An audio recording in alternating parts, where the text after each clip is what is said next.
meeting to order. Reconvene last week's meeting and our budget work session. We've had several items on the agenda. We've had a request for the addition of one, which is public comment. Mr. Bill, if you'd like to step up, come on up. Anybody else would like to speak? Just close your eyes, just raise your hand. Chairman Tate, members of the board, Sheriff Holland has given me a 45-minute time limit. I appreciate your indulgence. Time started. I'm not sure where we are in the negotiations, so I'll preface everything by I hope that my remarks are either taken neutrally or towards advancing Macon County Schools case rather than alienating, which is always a possibility when I'm speaking. And also bear with me, please. I'm 55 and I've got cataract, so I can barely see. I got surgery in a couple weeks, and hopefully the wax paper in front of my eyes will go away. I would suggest to you this evening that we are no longer treading water as a school system, as a statewide system, that we are indeed going under. Last fall, Senator Davis came to rebut some of my remarks at your meeting. You all were sent a full rebuttal of his remarks, which he's never countered. And I want to mention this evening what I take to be the key half-truth that he advanced. And that was that we were spending more than ever in public education in North Carolina. And the reason I bring that up, I think it's relevant to your considerations this evening. It's also now being bandied about the General Assembly as they close out their long session. It is indeed true that we are spending more dollars in North Carolina public education than ever before. That is an empirical fact. What is not a fact is that it is not taking into account the 70,000 to 90,000 additional students that we have statewide. That fact is not, that claim does not take into account inflation since 2008. There was another claim that Senator Davis made that is just empirically wrong. It's the easily knowable. And he said that those of us who are activists in public education frequently use 2008 as a benchmark, as a high water mark, because that's when the federal stimulus hit. That's not true. It can't be true. Barack Obama did not get elected until 2008 November. The stimulus was not passed by the federal government until February. Those dollars did not hit states and LEAs until August and September of 2009. So the 2008-2009 school year in North Carolina and in Macon County was all from our efforts, our meaning at the state and county level. Well, I'm asking you tonight, Macon County Schools is asking you for the restoration of $200,000 to the current operating expense that was shifted from current operating expense to capital outlay. Just give you again a few statistics. Again, this is from the North Carolina Tax and Justice Center. We've got, since 2008, we've got 91,000 more students in the state. We're 5.4% below pre-recession spending. If you take out teacher pay, the House budget, which has been currently better than the Senate's, is still at least 0.5% below 2008 when adjusted for inflation. Statewide, we need another $293 million to pay for the new class size caps, which we have a one-year hiatus on, but there is no guarantee that hiatus, that reprieve, will be continued. And will hit us hard here in Macon County at the K3 and 4th and 5th grade level. Textbook funding, and this is where Senator Davis would have a point. Textbook funding is still half of what it was in 2010. The 2010 would be a combination of federal and state efforts. Instructional supply money is less than half of what it was in 2010, and again, that's a combination of state and federal efforts. And again, those statistics all come from the North Carolina Budget and Tax Center, and those were just published a couple of weeks ago. We're $600 on a per pupil basis below where we were adjusted for inflation in 2008. We've had a loss of over 8,000 teacher assistants since 2008. Those numbers come from the Department of Public Instruction and Public Schools First. Dr. Baldwin could tell you, maybe he's already told you, that we are facing for Title I, II, and III a 10% across the board cut from the federal government. That's 2 teachers here in Macon County. That's a crippling of our ESL program if that were to actually go through as proposed. We've seen cuts in teacher allotments and in central office staff. You can walk through the central office and you can see all the empty offices. You can walk through our K-4 schools and you can see teachers struggling. With the vastly increased testing load at the K-3 level, you can see teachers in the hallway in Macon County schools doing the required testing on a one-on-one basis in the hallway while a custodian watches their class. This is in what should be a first world county, and a first world state, and a first world county. And we've got a custodian watching a class while the teacher is doing the testing in the hallway. And that's not Dr. Baldwin's fault. It's not the school board's fault. It's not that teacher's fault. It's not that principal's fault. That's a combination of workload. Huh? Not the county commissioners. Not the county commissioner's fault either. Not the county commissioner's fault, but I would suggest to you, Commissioner Beal, that it is something that the county commissioners could do something about if they chose to do so. So I would suggest that you're correct, that it's not their fault, that there is a constitutional obligation on the part of the state to take care of that, and we can jump right to that if you like. That, you know, I think that we have the capacity here to fill in those gaps.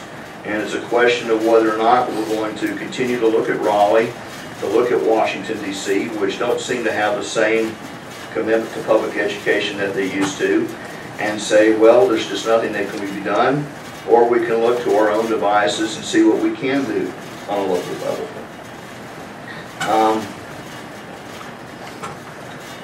Give you again an idea of what's happening at the high school. We have a population of 1,000 students. We only have 2 foreign language teachers for 1,000. French 2, 3, and 4 is taught simultaneously in the same classroom. We've lost our drama teacher, we've lost social studies teachers, we've lost English teachers. For almost 20 years, Denise Davis has taught a military history class at the high school. That has been an incredibly engaging, captivating class for those students. It's allowed those students not only to learn military history, but she has brought in veterans from World War II, Korea, and Vietnam, and they can better understand, really comprehend when they talk to a POW or somebody who's been wounded in action, the sacrifices that our servicemen and women have provided this country. That class will not be offered next fall due to budget cuts. My baby, my philosophy class that really gets me out of bed in the morning in the fall won't be offered next fall for the first time. I've got a stack of testimonials like this that I've collected over 20 years. I have students write an analysis of the class on the last day. They'll tell you that it was the best class that they taught, that they will tell you 5 years, 10 years, 15 years after they left the class that they still use those skills, that it caused them to make better life decisions because of what they learned in that class. And again, that class is gone next fall. I think there's a difference between those of us who taught in 2008 and those who have only maybe started teaching since 2012, 2013. We know what it can be because we've seen what can be. And I think that's why there's more frustration on our part. We look at students who are struggling, especially at the K-3 level, and when we see that student's struggling and we don't have that extra guidance counselor, that teacher assistant to put onto that student, it's heartbreaking because we know if we had it, we could fix it. we've been hit in two directions. Our funds and our support have dropped while the neediness has increased with the population that we now serve. Let's see here. I hear over and over from those who seem to think that populations just change their mind on a whim, that, quote, society has just gone to hell. I strongly disagree with that sentiment because I don't think it takes into account what has nearly destroyed the middle class of this country. I would suggest that if you take the work of the leading economists, political scientists, human geographers, historians, policy analysts, that perhaps there's 8 variables that have converged to erode, destroy the middle class.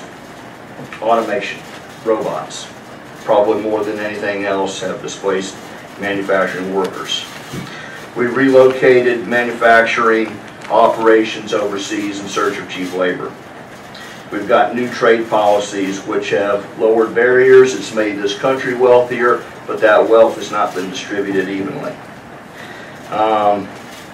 We've got policies which have decreased the tax burden on the wealthiest, and we've shifted that tax burden in the form of sales taxes, service taxes, tuition hikes, and other fees onto the working and the middle class. The unions that we had in the 50s and 60s and early 70s have about gone away. We have failure to reinvest in critical infrastructure. What we used to invest in infrastructure in the 30s and the 40s and the 50s and 60s and 70s, we're no longer doing. So no longer that takes away capacity, plus it takes away jobs. If you look at the public sector job growth since 2009, I think you'll find that it's negative. And finally, skyrocketing healthcare costs. Now the reason I take up your time this evening to itemize what most of you probably know, what most people in the room probably know, have hurt the middle class, is that public education is one way that you can turn a corner on that. You all cannot turn a corner on every single macroeconomic force afoot in this planet, in this country, in this state, in this county. But I think that we can do more in the area of public education. I started presenting to county commissioners in the fall of 1996. And after my first visit, Superintendent Lonnie Crawford invited me in his office to talk about strategy. And he gave me a handout from the Public School Forum of North Carolina and showed me a graph. And there are a lot of graphs, a lot of charts on it. But the key one that Mr. Crawford pointed out to me was relative effort. That's capacity to pay versus what's actually funded. And Macon County was down there 98, 99, 100. If you look at it for 2016, we're at 96. The states that are below, the counties that are below us are Clay, Jackson, Swain, and Graham. Well, what do we all have in common? We're all on beautiful land.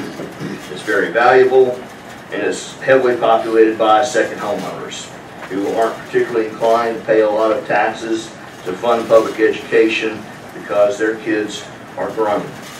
I don't bring up that statistic to shame you. I bring it up as hopefully a point of reflection that maybe if we have the ability to pay, we can do a little bit more.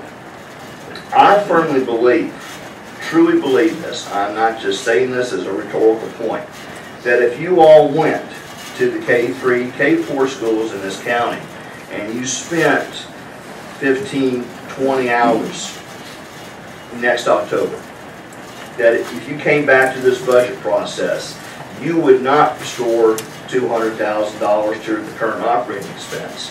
You would be having a serious, vigorous conversation about how you could come up with $500,000 or $600,000, or what I think we really need, probably in the neighborhood of $800,000 to make it right.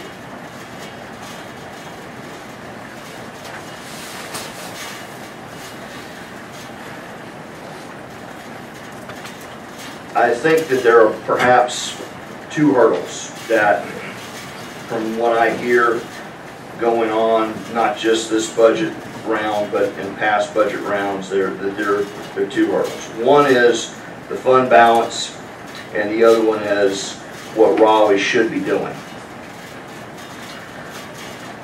Let's see. Excuse me, just can't see. I think I understand the fund balance concern and the skittishness. I think one of our superintendents prior to Dr. Baldwin was either not fully forthcoming or fully knowledgeable on budget issues. I watched you do a budget presentation in this room one night. It made absolutely no sense to me. It was the most nonlinear thing I think I've ever heard. Jim Davis sitting right there, Brian McClellan sitting right there where Mr. Tate is, peppered that superintendent with questions. And when it was all over, I didn't feel bad because they were talking about spending money. I came up and I shook their hands and I thanked them for their tough questions, because I don't want money to be squandered. I want the most conservative people in the world looking after these scarce, hard-fought, hard-worked-for dollars that the taxpayers of Macon County give us. I don't want waste. That same superintendent had an $800,000 boondoggle, wanted to hire 11 people at about $70,000 per with STEM money. It was not sustainable. I wrote an op-ed with my sister. I took my name off. I know the superintendent knew where it came from. I know I'd already crossed swords with him, you know, asking questions, tough questions about other money that was, I thought, in my opinion, being misspent, going nowhere, not truly delivering value. I say that tonight because I want you to know that in the course of my 20 years of coming here and coming before the school board, I don't just come asking for money. If we're misspending it, I want you all to get out the sharp pencils and the green eye shades and say, that makes no sense. I would hope that we could put the past in the past. I would hope that Dr. Baldwin, in his 4 years of service to Macon County Schools, has demonstrated that he can be trusted with the fund balance of $800,000. We're talking about a little bit less than 2% of the $42 million operating budget. I would hope that you trust the financial management of Jim Breedlove, and Melissa Evans, and Tommy Cade, and Stephanie McCall, and Fred Goldsmith. I would hope that you trust that. You might want to take a page out of Ronald Reagan's playbook, trust but verify. So give us the money and then meet on a more frequent basis to make sure that we're spending it properly. But please hold us harmless in the process. Hold the children of Macon County harmless in this tussle over the fund balance. I think we can get past that. Okay, the other point I've already made, so I would hope that we can. Thank you. I appreciate all of your time. I appreciate your service. Thank you. No, that's. I think because when Mr. Beal asked maybe at one point, I think I made that one. So I will. I don't want to wear out my welcome. But thank you very much. I appreciate it. Thanks, John. Item 2A, request to Macon County Schools. Dr. Baldwin, I guess if you have anything else you would like to say, now's a good time. If not, we'll discuss it among ourselves. I'm sure we may have questions.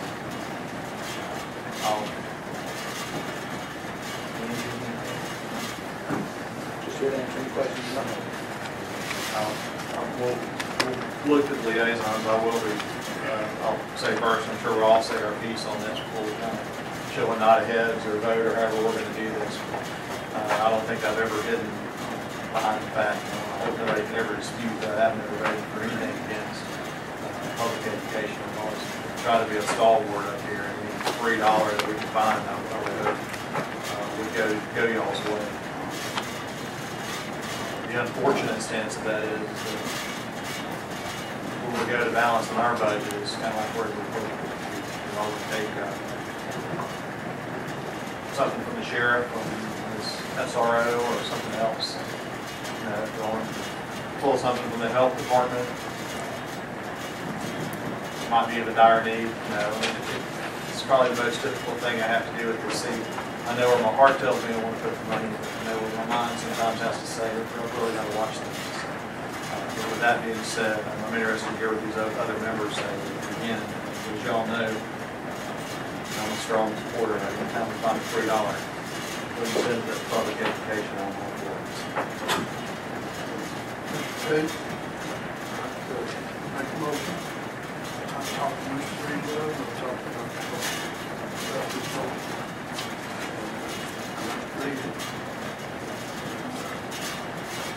I'd like to make a motion that the Board of Education budget be adopted. $7,138,330. With two stipulations. Number one stipulation, when the state adopts their budget, that our chief financial officer and the Board of Education's financial officer, Mr. Rowland, the county manager, and you as the superintendent come together and meet while it does. And I don't want to go into this guessing situation. Then, for the adjustments and things to be made, you need to take time and let the board know. Number two, and Mr. DeVille spoke to this, I'd like for those same four people, Ms. Cook, Ms. Boyd, Derek, and you, portion to, I guess, to communicate what the county's vision is regarding money and what the school, what y'all think. I'm not sure we're communicating as well as we could. And I think if we meet quarterly,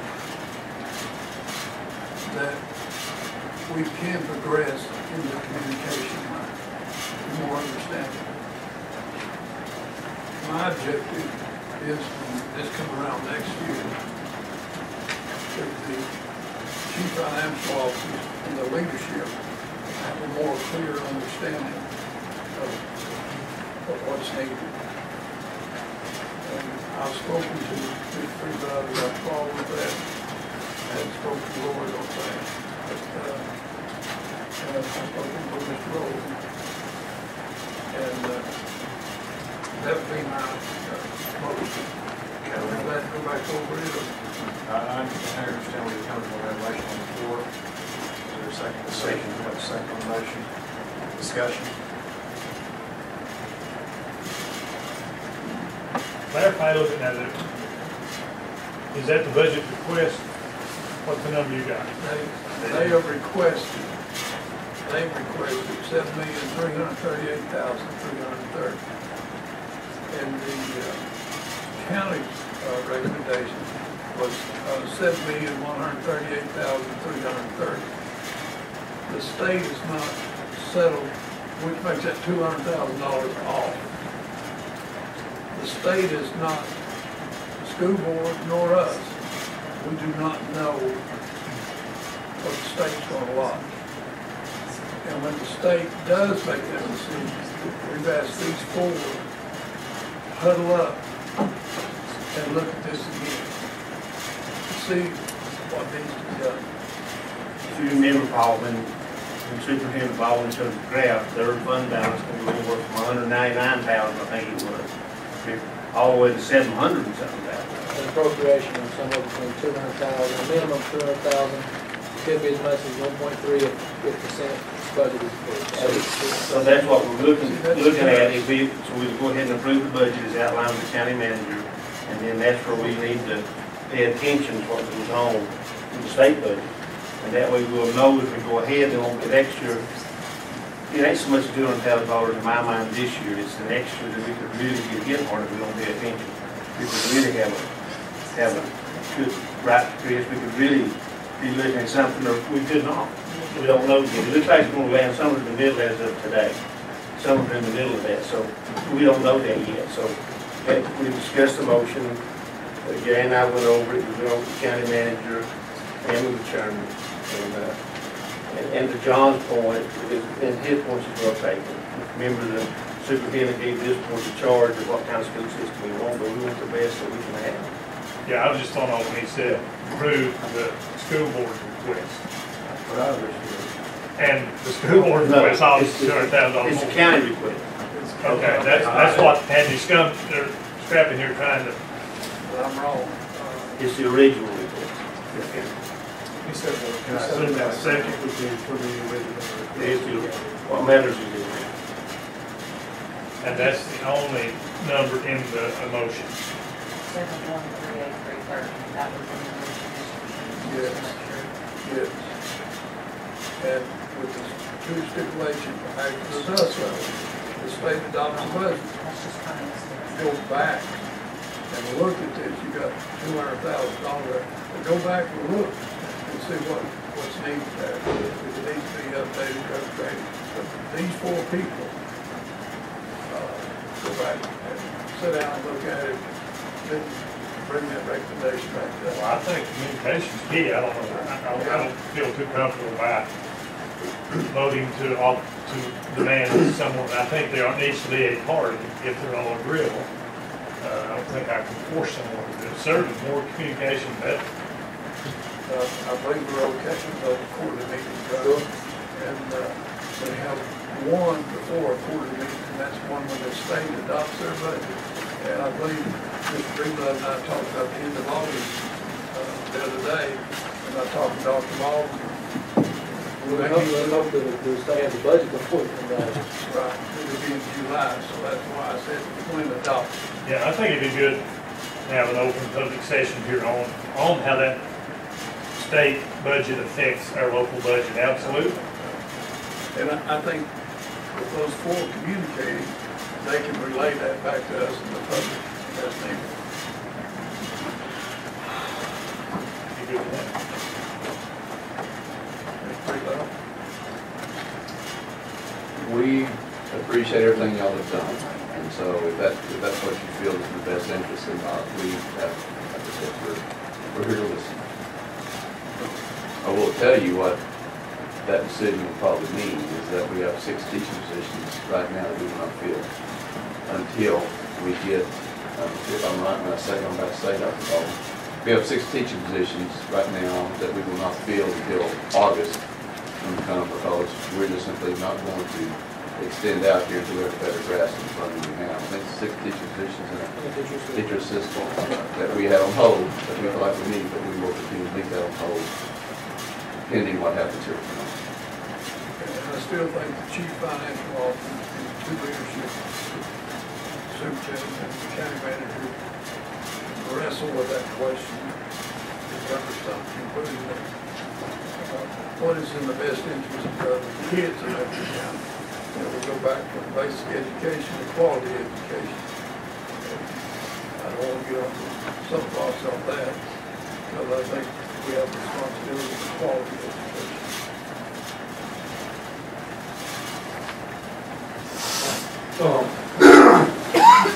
Here's a couple things. One, I think that's worthy of supporting, given all the players that's been involved in making that decision.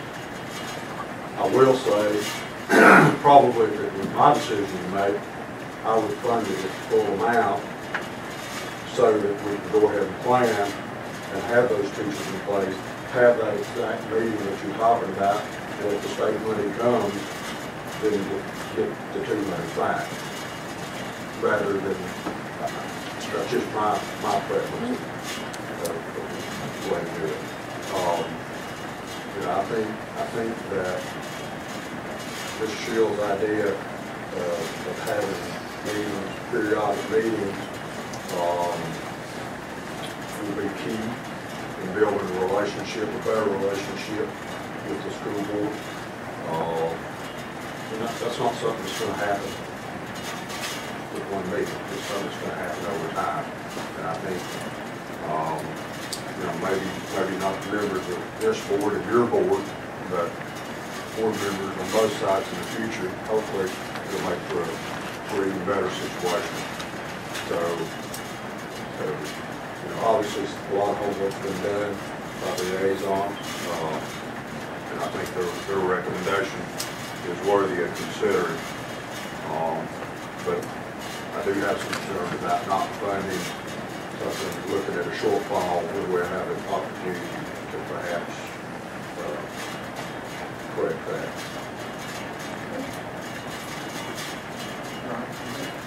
No, I mean, as far as the shortfall from the teachers, they can go ahead and fund the 6 teachers out of the fund balance if they wish. You can go ahead and do that if you wish to. You can go ahead and fund them out of your fund balance if you want to. Take a chance on that. That's up to you, that's up to the school board. That's a heck of a chance. With the reduction in the operating budget of $200,000, you said go ahead and fund those? Well, that's up to the school board. That's up to you. It's not really a reduction, because currently you're getting 7 more, Well, 16, 17. But our operating budget was 7,338. Correct? I don't know, It was 7,338 in fiscal year. prior to I that. understand. Prior to that, 7.8 in fiscal year 15-16, and 7.3 in 15-16, when 7.8 was requested, and 7.3 in 13-14 when 7.8 was requested. And again, those 2 years is when we saw that fund balance go from 200,000 to 2 million. So, I misunderstood last year that we would take $200,000 out of our fund balance to keep our operating budget at 7,338. 200,000 of those, I think there was a consensus of the board that 200,000 of the revenue that was going back into the fund balance, which in, from 14-15 to from 13-14, 14-15 was 1.6 million, and from 15-16 to 16-17 was 565,000. I think that the idea from the board was, and then in the presentation where we saw that the 700,000 of it was reoccurring, it was going back into the fund balance. I think that the idea there was to use 200,000 of that recurring money that was going back into the fund balance to make up the shortfall in operating. So yes. Just to be clear, were we directed to maintain an operating budget last year of 7,338? At the county, from the county level, I think that was the idea. Was that operating budget maintained It was. at 7,338? So moving forward, is the operating budget 7,138? Or are we supposed to use fund balance, keep it at 7,338? Well, I think you said, I think that with the 200,000, that of course that we talked about in the budget work session prior, dealing with this fiscal year, I think the latest meeting with the liaisons was, it was going to be about $500,000 to $600,000 that actually got spent out of fund balance. Were those funds spent in the operating budget? The difference? We spent 7,338 and 10, how much was that?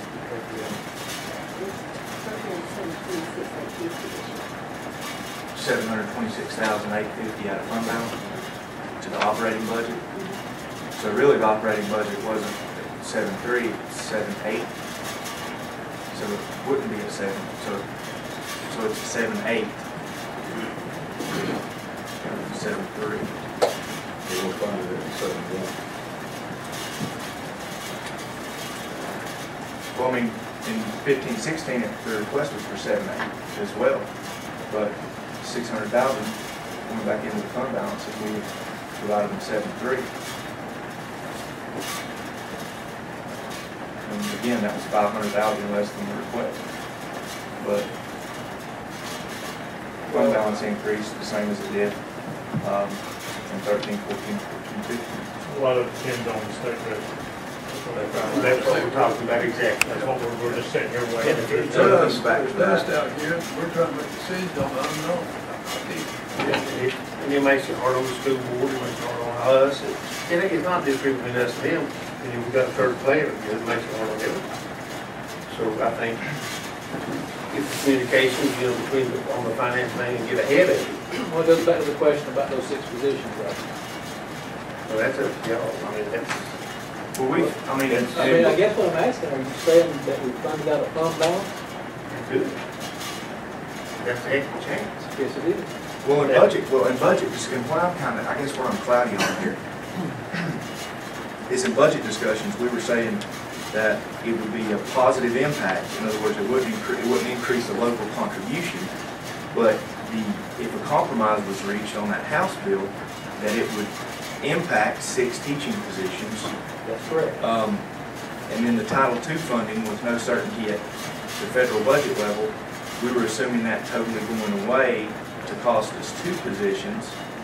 Then, you know, so it looks to me like if that doesn't totally go away, then there was $172,000 that was budgeted for increase, teacher salary increase, that, you know, at the last meeting, we're not even certain how that's going to affect locally paid teachers, or even if it's going to affect locally paid teachers. So in my mind, if it doesn't affect locally paid teachers, and it's not looking like it's going to affect it, that $176,000 right there, I mean, at that point, that's house money to do whatever to fill those teaching positions. There could be used to put toward that teaching position. So just to be clear, you're directing us to move forward hiring those 6 positions.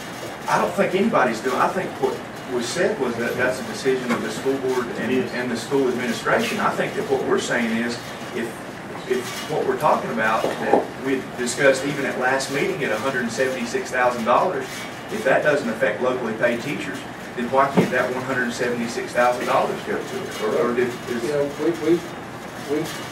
think we've done the best that we can to tell you what our budget is for next year. right, And- right. And what we're saying is that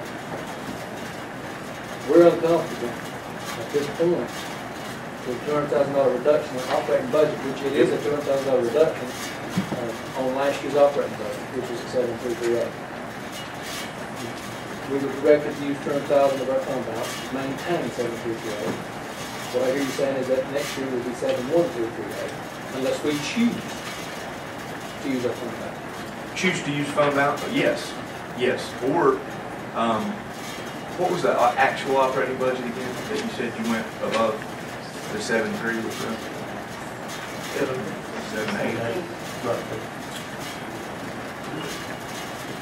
And I felt like, you know, looking at when we were looking at trends last year of, and we're not going to go over them again, but the trend in fund balance growth, in the proportion of that trend that was operating revenue, that was going back into that, I think that we were under the impression, this board was under the impression, that with that trend, $200,000 from fund balance transfer to operating budget, that would be simply $200,000, bringing it back up to 7.3, and still with those trends experience modest growth in the fund balance.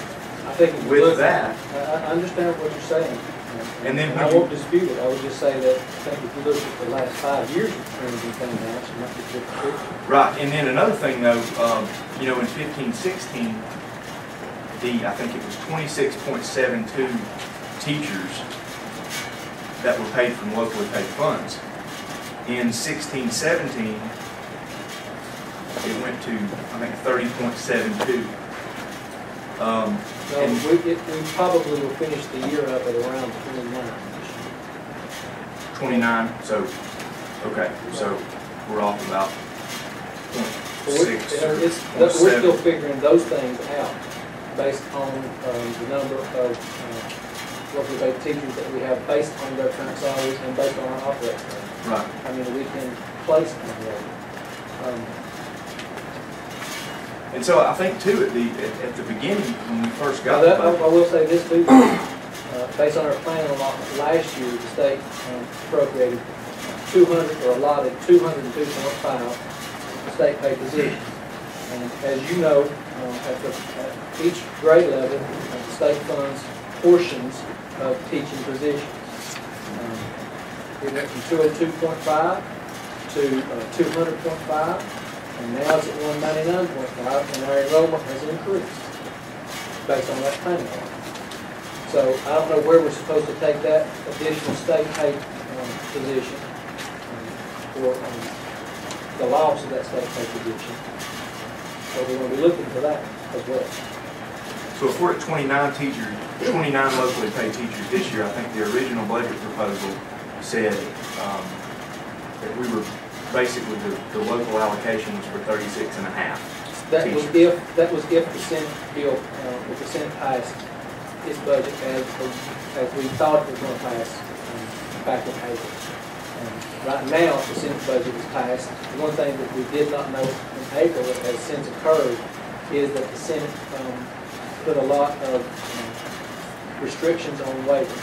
And those restrictions will actually cost us probably around 8 positions, I believe we calculated. And that's with the House Bill 13 complement.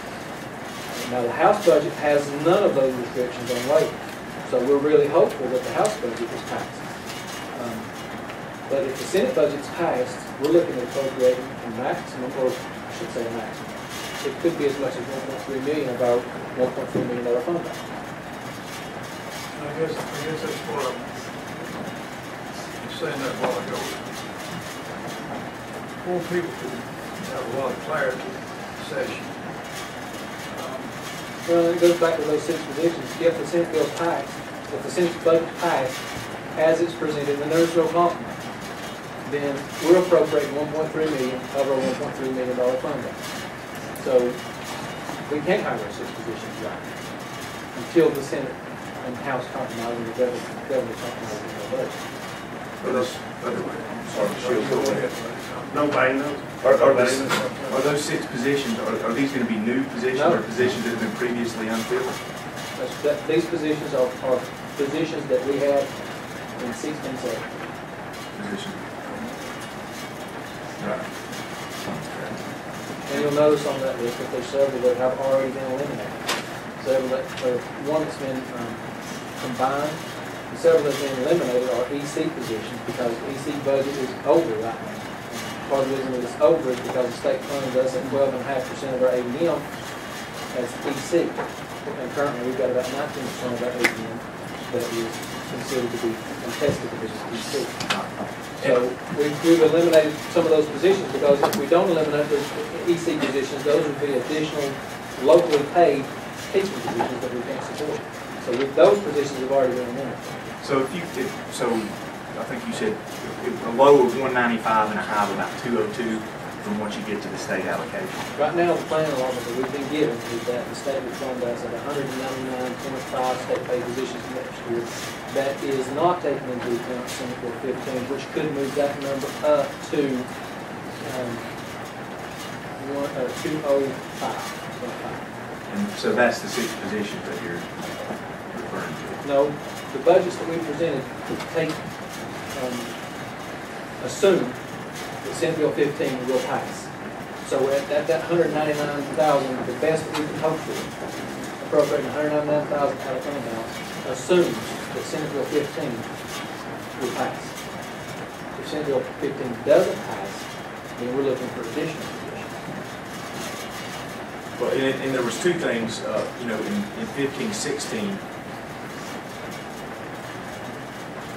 the number of locally paid teachers we were paying for was 26.72. I think it got down to about 23, and one of the reasons that it got down to 23, I know we talked about this several times, but back in 14-15, the Senate, the General Assembly indicated that they were going to cut teacher assistants by 25%, and they were going to require that the local LEA fund driver's ed from what they call funds available. I don't know what that meant, other than that we had to pay for it. That was the reason that we requested 7.8. That would cover those teacher assistants and driver's ed. I understand why you didn't fund us at 7.8 because that's what we're talking about. We still have to make the cuts necessary to cover the driver's ed, and the school board and I felt like, and the principals felt like, that the teacher assistants were important enough that we would cut other positions so that we could pay for those teacher assistants. We felt like we should be able to provide a teacher assistant in every kindergarten and first grade classroom in this county. We are doing that right now. Some of them are 29.5 hours, but we do have all of our kindergarten and first grades covered. We cut those things out of our budget in 15-16 in preparation for those cuts. Actually, I guess we cut those out in 14-15. The state budget didn't come out until October of 2016. We made those cuts. We had that money sitting there ready to pay for the teacher assistants and drivers there. Then the state funded us at that level. We can't go out and hire those teachers and personnel back in November. The smart thing to do in my mind is to hang on to those funds and then hire those folks back in school year 16-17.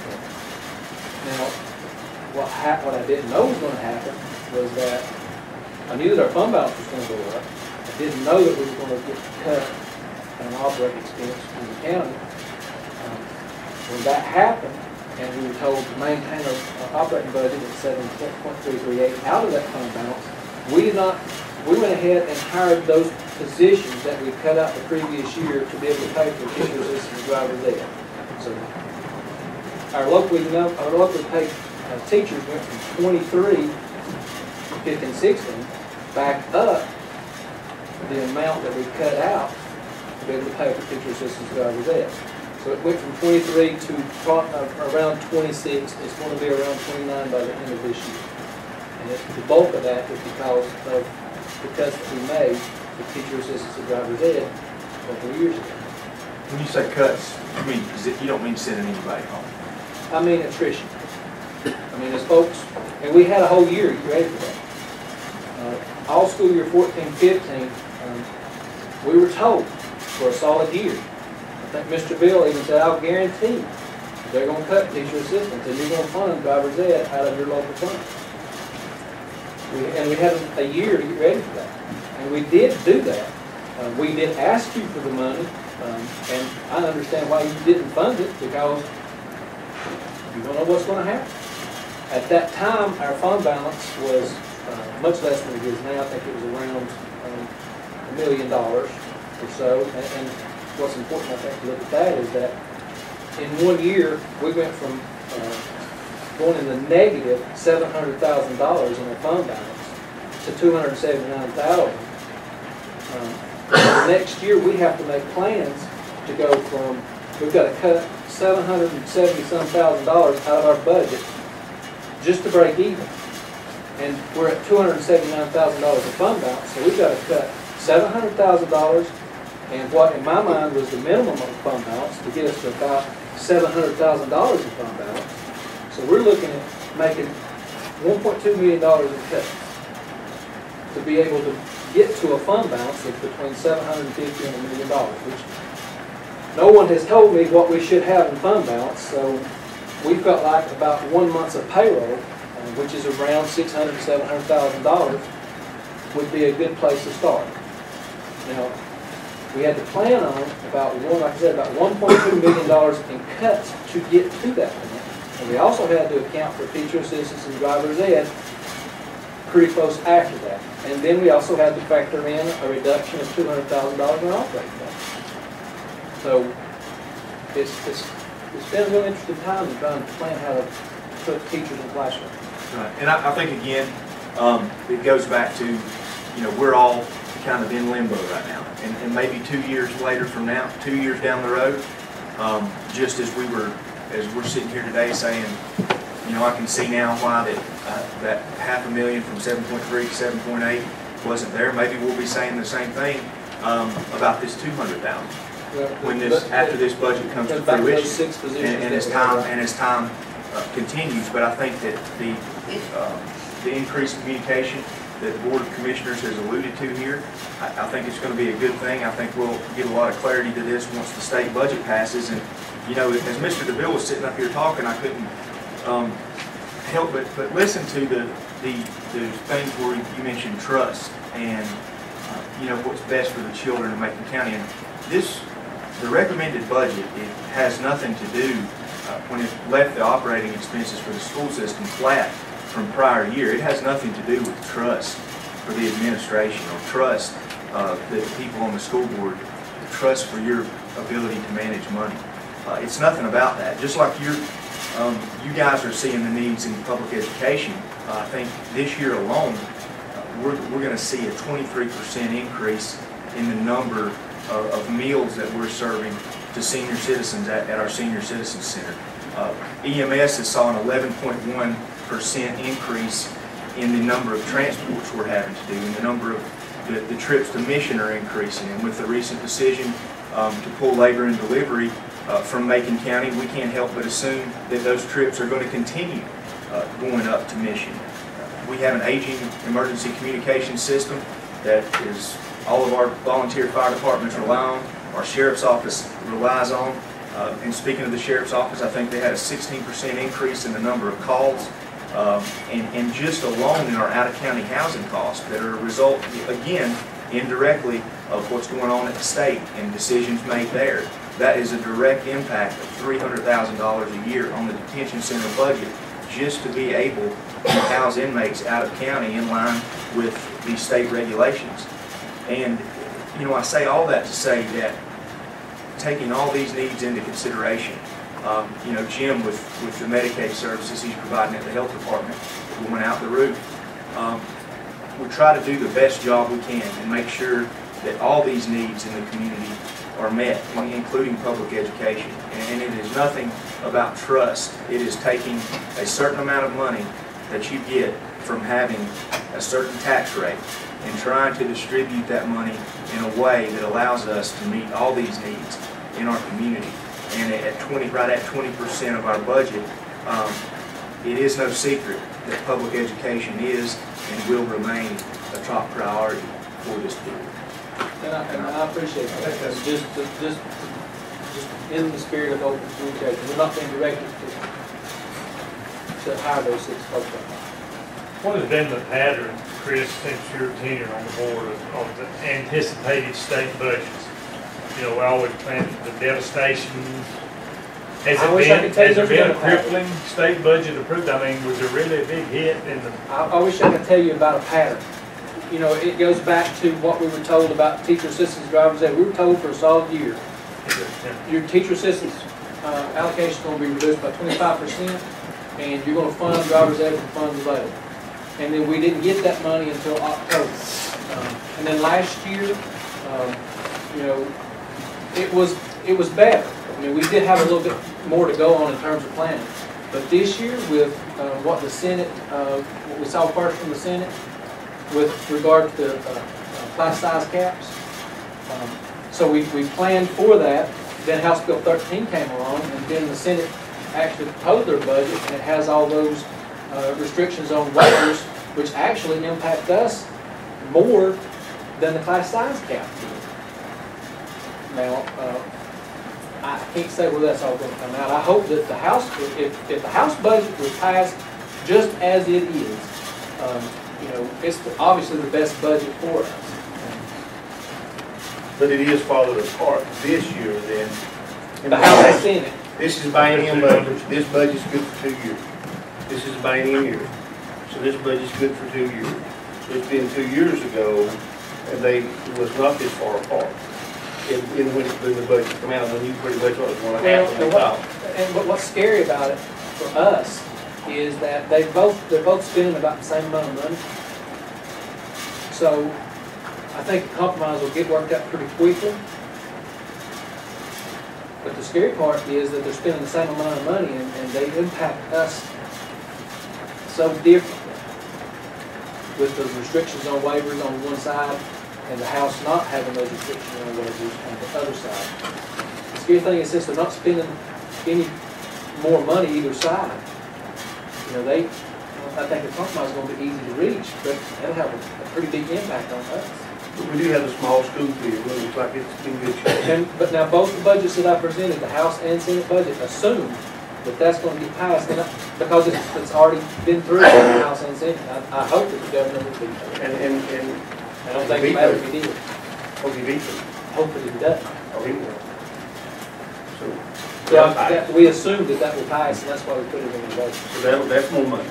You know, it's earmarked. It's already in the budget. Yeah. So the president. But it helps. That helps a lot. So that'll help. And then there's some more money that can possibly come. The best we can hope for, if what we really need to go away is the waiver. That's the big, that hurts worse than anything. The waivers is what hurts more than anything you're talking about. And that, what that is, that just gives the school board don't have and the superintendent don't have no ability to move money around.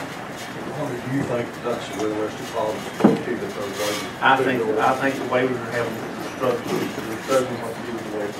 Because every school system, I talked to several of them, we want to talk to more of them, that they're really, but you got to remember who you got a new leader of education in North Carolina now. But the waivers is the big thing that really hurt rural schools. Why do you think the House left the program enhancement teachers out of their budget? Do you think that was just a mistake, or is there some plan? They're not going. What's the plan? They thought that would be that they could take the place of the waivers. So how are we going to fund new PE next year if This dance is not over. Yeah. We'll be dancing again next year. When it comes to enhancement features, something like that. But the waivers is huge. I mean, if the waivers is done away with, then we have a complete discussion on the money. Right, Mr. Superintendent, it's a whole new discussion. If the waivers stay in there, it's a new discussion regardless. It still goes back to what Because it handcuffs the school board. is that when the dust settles, we'll know what we're just talking Yeah. about. But most of the school systems are certainly against the waivers. But it just can't, especially in the rural, if you're in Orange County, it don't matter.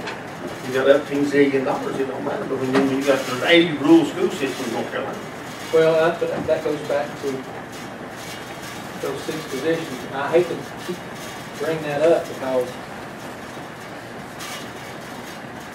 if we hire those 6 folks right now, and the discussions don't. When you got to make that decision? What's that?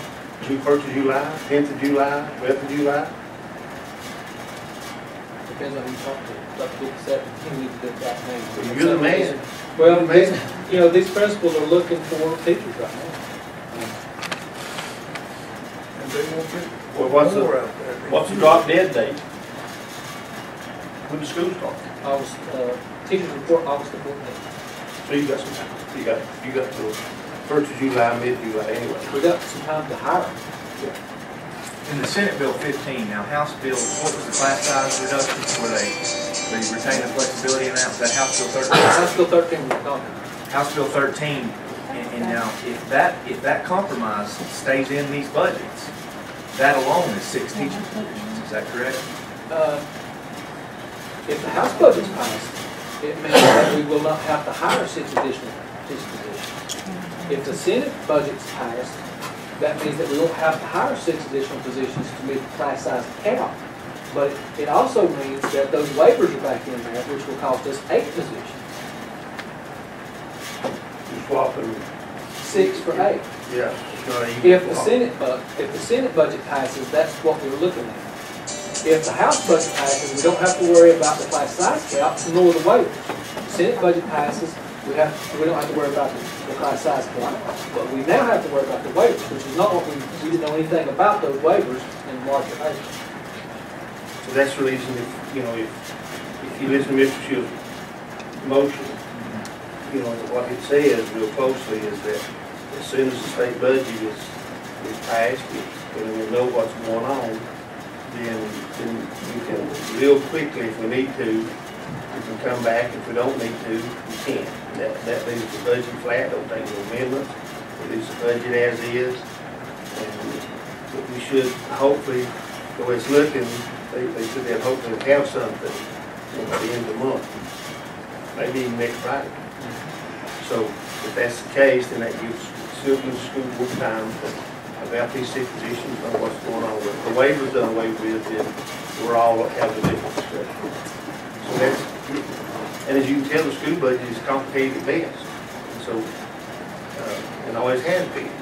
But when you start adding all these caveats that they're throwing at them now, it really gets crazy. So even though there are some good things that get from Macon County School Board, there's some things in there that can, as you get to study these waivers, and It's just like if you handcuff Jim Butler, health department the same way.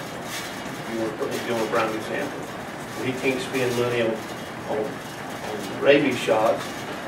He can't take the money from vaccinations, and he can't spend it on environmental care. You can't swap that. That's the same thing in school board space. You can't take English 2 money from K1 and K3 and spend it, before you could, the superintendent and the finance department had that money to swap that money around, that gave them flexibility. Well, they took that flexibility away from them. Why, I don't know. I don't know either. But that's the big thing, so that's the reason that the motion is just to leave it flat for now. We'll keep in constant contact with the school board and to see what's going to happen. We may not have to do anything. We may have to come back and do something in a hurry. We don't know that yet. That's the reason that at the end of the day, that's what Mr. Shields communicated to Mr. B. Love, the chairman, and to Mr. Baldwin. And these new alerts about these 6 positions, which may be funded, we don't know. Nobody knows nothing. So we decided you can just leave it flat, keep an eye on it, and work real closely with the school board, like we always have.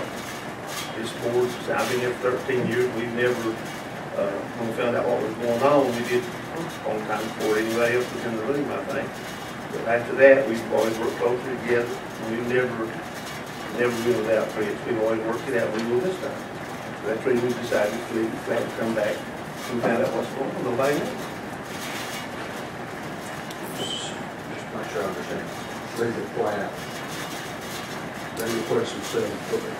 We're funding the 7 1. As soon as the state passes the It's budget, not flat. It's flat from last year. flat from last year. It's flat budget. Okay. So, but as soon as we know what the state is doing, we may not have to do nothing at all. We may have to come back and add some to it. They cannot complete the fund balance because they worked too hard at one time. It was almost 0 not long ago. And that's not good. That is Macon County taxpayer dollars, by the way, the fund balance. School board fund balance is Macon County taxpayer dollars. The part that's not Medicaid and the part that's not. The majority of Macon County taxpayer. The majority of it. When it got down to 279,000, the bulk of the 279,000 was Medicaid, summer feature. If we need to revisit, when we revisit, it's not interesting. We will revisit regardless. Revisit. And you two gentlemen, or the group that's named, decides that there is a need for additional funds. And we'll bring that, we'll take that. That's where the best funds come. It's another general fund. This is one-time expenditure until we see what's going on. That's we do it for 2 years. It's fund balance. You do fund balance. It'll come out of fund balance, it'll be one time, not recurring cost, until we see where we're going. That way we'll know what's going to happen. We'll know at least for 2 years, unless they change it into the thing, and they have done that before too. So that we'll know it presumably for 2 years. So it keeps us balanced for 2 years, we'll know. Hopefully, unless they have changed it. So that's the idea. And it gives his board some security of knowing what's going on. It gives the school board security of what to do. So, and as any school board, or any board will tell you, that's when you're working in the unknown, and when you make that commitment to them, as we have, I think they can't ask for more either than we can. And I would like to say, if we could too, in that discussion, as Dr. Baldwin alluded to, the board, this board had contemplated last year to take $200,000 out of fund balance to make up that amount from 7.1 to 7.3. I would like to also get a detail of if the appropriation this year is going to be $700,000 out of fund balance to end the year, rather than the 200. I'd like to also look at that additional $500,000 that went into the operating budget and fund balance, kind of look at the positions that we put on with that and see how that affects the overall. And I think that's part of that discussion. That's part of that discussion we talked about. Dr. Baldwin, Andrew, and Board, that's part of that discussion. Because it's going to get, something don't change, it's not going to get better, I guarantee you that. But it is a lot brighter picture than we talked about in fiscal year 15-16. I mean, when we were $500,000 short on it. for 8-10 or 8-9. And that ended up a very good, Well, good year, correct? but now, we've done positions too, though. What part of the reason that we were at 75 and or 78 is because we had new people. But I still think there's a mental conditioning that you need to think about. This thing's not over for next year. We can change it. Any teacher that goes ahead and feed it on. Thank you. No, you don't think all that's, it's a very good discussion in the last two meetings regarding this. Derek, I appreciate what you had to say about our the problem we face here as commissioners, and we have to balance where we spend our money and set those straight. I wrote it down up here on my sheet of paper, but as I was taking notes, I'm struggling with this decision, probably more so than any decision I've ever had as a commissioner. Because I sometimes, well, I do, I feel like I'm telling y'all at this point that, yeah, you know, survival 7.1, yeah, you survival is better on 7.3, but I would love to see y'all funded at 8. I'm in the schools all the time, but again, it's back to balancing those decisions. All right, I'm ready. All in favor of the motion, say aye. Aye. Opposed? Thank you. All right.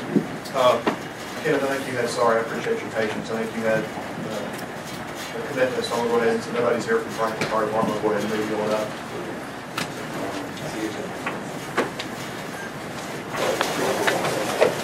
As a liaison of your department, I had some suggestions on how to handle this tonight, and Paul's your representative from your district, and I think he's got some different thoughts on where we might want to go with this. So we'll probably both present you kind of where we're thinking. Do you have anything further you'd like to say? Well, I'd like to, we talked about percentages, and I had numbers the other night. I want to give you some percentages. Our calls from 2015 to 2016 went up 42%. We're talking about a 22% increase. Carl, I think you'll understand this. I'm getting towards the end of my tenure farming. My equipment's wearing out. I keep it patched, hung together with baling wire and duct tape and whatever, because I'm not going to replace it. I'm not going to go buy a $28,000 baler to replace the baler. But somehow this community I'm in and I serve, and we're there to serve the public, is going to have to replace the fire truck. So we asked for some capital funds. This year, I gave you the statistics, and this is still last week's. Our calls have gone up 21%. Now, that's a 63% increase in 2 years in the calls. I'm operating on the same amount of money you all allotted me 4 years ago, when I had half this number of calls. It's flat, so if you take what I requested in our budget last year, this fire study, and I hope you'll look at this thing. This plain thing's important, folks. It's got some information in there that gets down to the numbers. And I use these numbers to figure this up.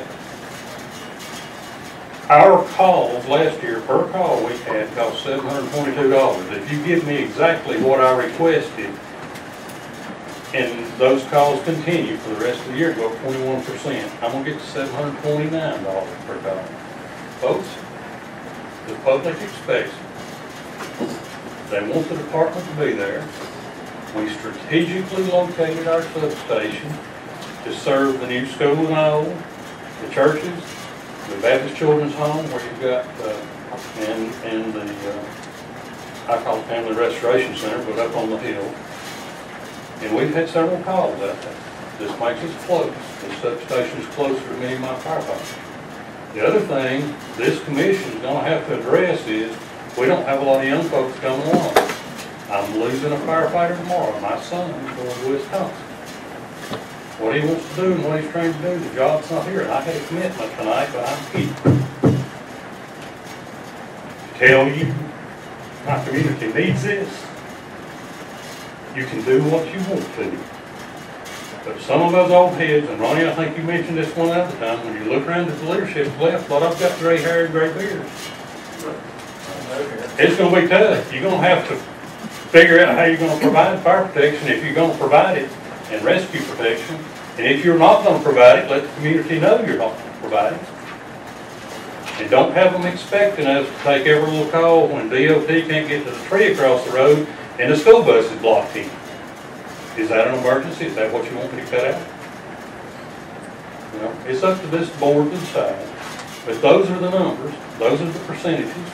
2 years, 63% increase, same number of dollars I had 4 years ago. I'm wearing stuff out. You look at the ages of the equipment. We bought some used equipment to meet OSFM requirements. If you read this study, you can see what we've got to do, the amount of training we've got to have, and it's not like it was in 1989. It's on the computer. There's a question about my internet costs. Well, I can tell you this, the Lower Birmingham doesn't have DSL. It's not there. If I go back to the phone system, yeah, I can cut it. I can cut $10 a month, but it takes me about 6 hours to download one fire call. What do I do with the 2 I have today? You know, let's just face it then. You talked about infrastructure for the school board. We let some things go down. The bridges are not there. The things are not kept up. But we're trying to keep it up. We've been very frugal. Our cost per call for the rural fire departments, if you look at this study, is right down there in the lowest. I can't compete with Highlands, I can't compete with Franklin, because they've got a lot more structures to protect. They've got a lot more value to protect. But if you look at what's required in here, I got to still have those same trucks. They still got to pass the same pump test every year. They still got to have tires on front that are not 5 years old and there's a stamp on them. In 1985, we didn't care. The tires may have been 20 years old. So that's what I have to say. It's your decision to control the budget. So I'm here to answer any questions you may have. Those are the numbers.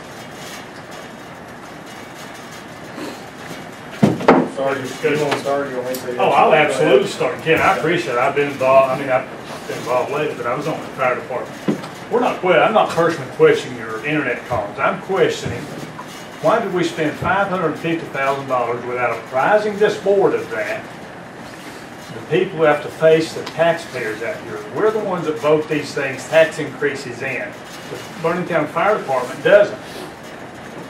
$550,000 for a substation. That's a record breaker in Western North Carolina.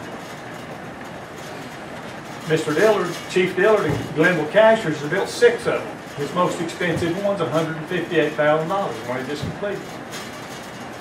I cannot, and a lot of, you're talking about the public in Birmingham, there's a lot of the public in Birmingham that's upset with a fire department with a rock facade, glass doors, upstairs, decks on it. Yes, we're upset with it, Ken. And I think that is almost flagrant abuse of taxpayer dollars. Giving you credit. We certainly need to take Mr. Cave's recommendations and work on great document. We need to start working to instill consistency in these fire departments. This board has no protocol for approving requested tax increases from fire departments. I said here 4 years ago, I lost that one. And there's going to be some point when we keep expanding and paying more and more firemen. That's killing our volunteer effort. That creates animosity. Why should I go to a fire if Joe's getting paid for it? There's no way this community can afford a full-time fire department. But we do need to take that document, absolutely, I agree with you, and work to get consistency in these fire departments. There's another substation being built, I understand, is $750,000. Well, where does it, I mean, there's no consistency. We're going to vote on Franklinshire in a minute. We're going to give them, they're wanting 7 full-time firemen with paid dental, paid health, paid Town of Franklin retirement program. Do your paid firemen get that? Some departments get paid fire calls, some departments don't. What are we going to do to instill consistency, or are we just going to sit here as an elected body representing taxpayers, and every time somebody comes to the place saying, hey, I need another raise, and now I think the adjustment is going to be a 1 point, we're going to a 10.9 is the recommendation of the chairman. That's a 10 mil. That's 1/3 of the property tax that I pay. And I hear the saying, oh, we've got the lowest property tax in Western North Carolina. No, we don't. When you add in 10, 12, or 13 mills, we have to get consistency in these fire departments. And I would like to see everything tabled, which would force us to get in a circle here and start working this out. What are we going to do? It is a vital service, and Mr. Bill says it's the best bargain in the county. It may very well be. But there's so much disparity, so much inconsistency that it's almost laughable. When do we sit down and try to get consistency in rural fire departments in Macon County? And I'm not one to sit here and just every year, Department of Two come up, me with no established protocol to vote to increase my constituents' rate of taxes. I can't do it. I can't do it without some protocol. I'm just coming and say, hey, we built a fire department out there that cost $550,000. Holy cow! What was the logic? I can't find it. I can't explain it to my constituents, but I can explain to them why I cannot support a tax increase without some protocol to fund that. So didn't mean to get off on something there, but I'm not questioning the little things. It's these big things, Ken. I can't fathom. Well, I can. When I was on that fire department, the reason I resigned, we had a $25,000 a year budget. And every time there was a particular fireman wanted to buy a $200,000 truck, I got tired of fighting with it. And I just said, take it and run with it. And that's my logic, Ken. It's nothing personal against you. It's nothing. But these are not going to be, they cannot afford to be paid departments. And the poor people of Burlington certainly could not afford it. We're taxed out. I get 0% decrease in my fire tax. I'm paying almost $400 a year in fire tax.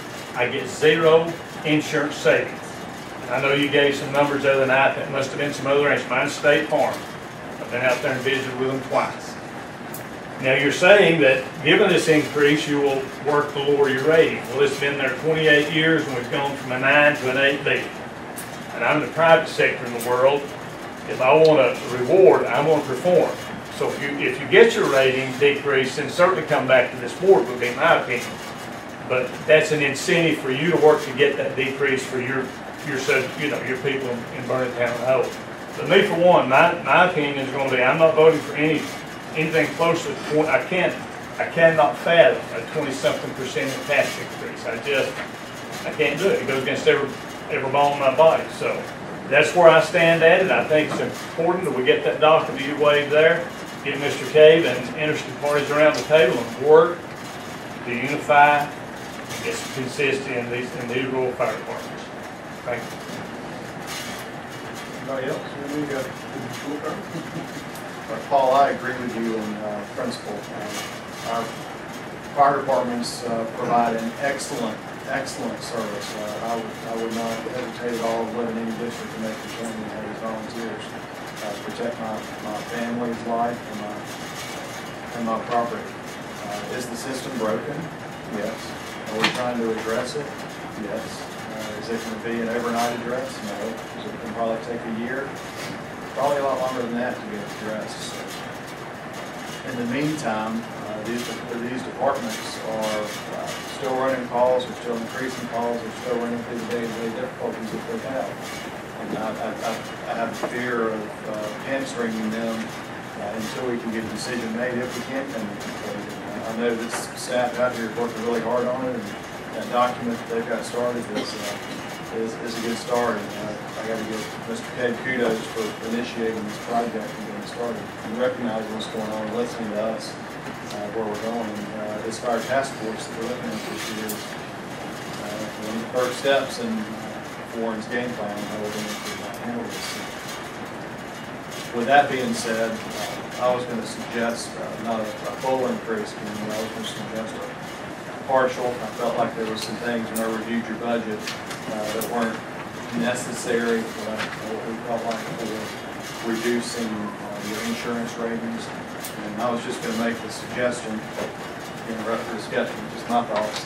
I was going to make the suggestion that we provide the increase, but put it with some stipulations, and basically give you some incentive that if you can reduce your insurance ratings to a 7, which according to the Office of the State Fire Marshal will actually be a greater decrease to someone that owns an increase to someone that owns $100,000. Am I saying that right? If you have a $100,000 home when you get your insurance ratings to a 7 or a 6, it's going to be a greater savings than what the tax increase will be. So it'll actually be a savings to the homeowner. So I was going to suggest we give it to you, a partial of what you're asking for, less $8,000, and that we do this with the stipulation that you lower your insurance ratings. If not, when we come back to this budget next year, we're going to bring you back to where you are currently, because you haven't given any benefit necessarily for the increase in the tax rate. Does that make sense, what I'm saying? Well, it will, but there will be a benefit to those who are, when we get this station. And we cannot control when OSFM comes out here to do the inspection. We would have appeared here had we had those inspections last fall. And I know it was scheduled for this fall, was it not? It's been cut twice. Last spring, and it was reduced to this fall, now it's next spring. We don't have control over that.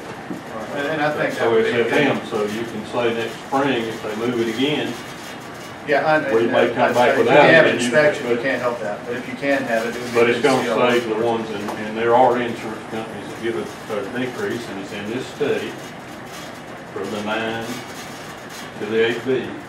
There are some homes that are 10 or uninsurable that are beyond that 5-mile district that can't get insurance, that will be able, so there is a benefit to this increase in this substation being operable. Speak a little bit to Paul's concern about that station. It's not a matter of metal butler building. Yeah, we could have stuck a $80,000 two-bay garage out there.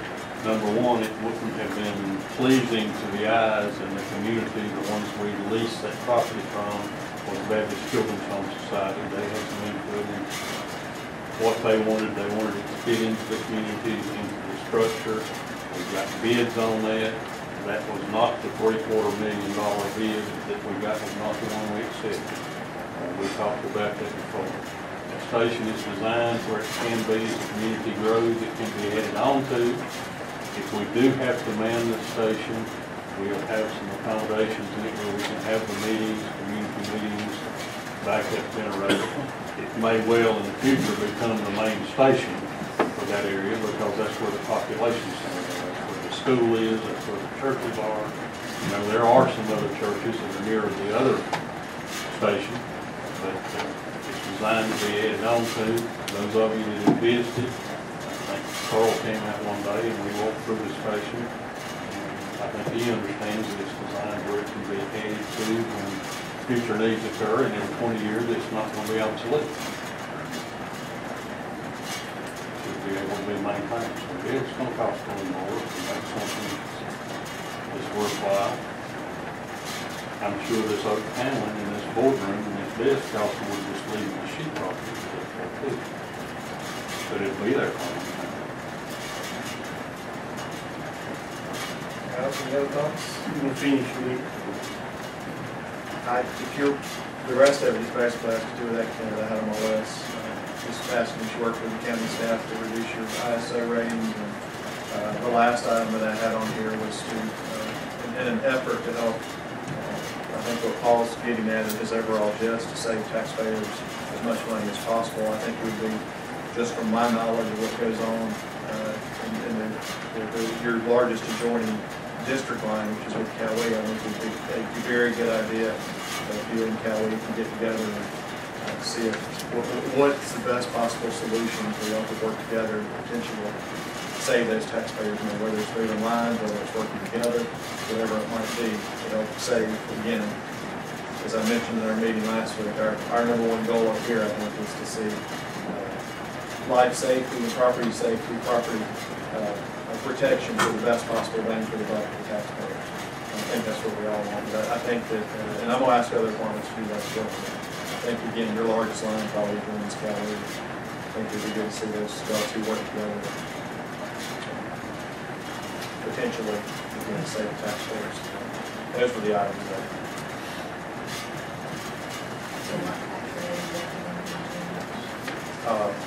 I was going to ask you to reduce the total request to $213,743, which is basically $8,000 less than what they requested. It would be a new rate of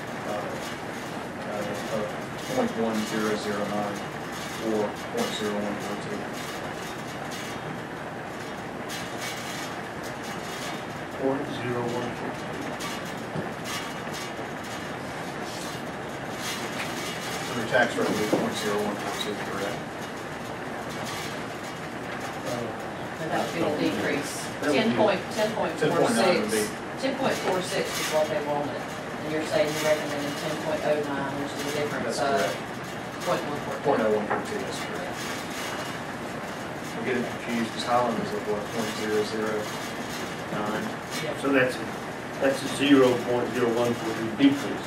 Was their And request. in the original request. Which amount of state? Which amount of state? Could you share your thoughts with him? And get, let's talk about the theory behind that $8,000, how we came up with that number. The theory behind that was, is when we run through your budget, I don't want you coming back to me and saying, well, if you would just give me that in my tax increase, then I could have made my insurance payment. So I'll pull out the generator, and I made another note there of something that, pull those out, and I was like, you can't tell me what the generator was, you won't use it out, so. That's how I came up with it. Makes the station feel as much more than that, and we can get the high price through the Right. state insurance fund, so. You can't assume that you get to the inspection, that you come to the spring and everything goes well. Do you think getting to a class 7 is feasible? Yes, Is it it's very feasible?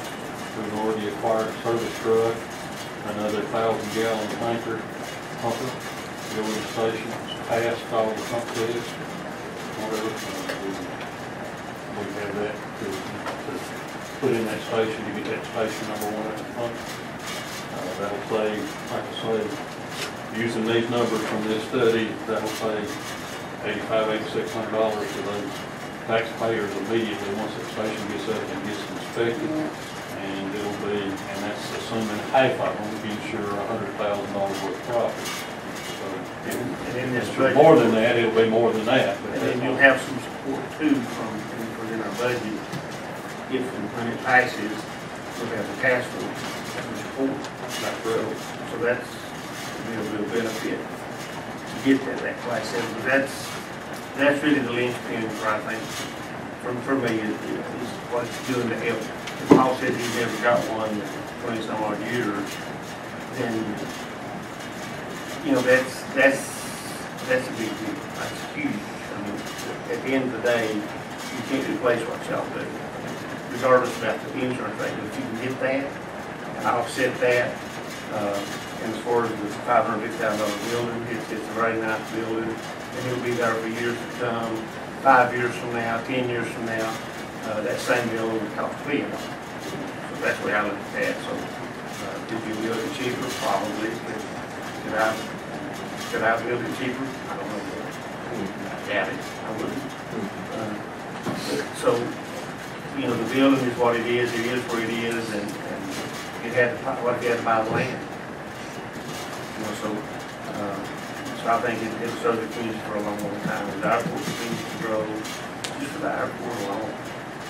Warren, what is, I know Carlos said you just went through there, what is their ratings now? Their insurance ratings?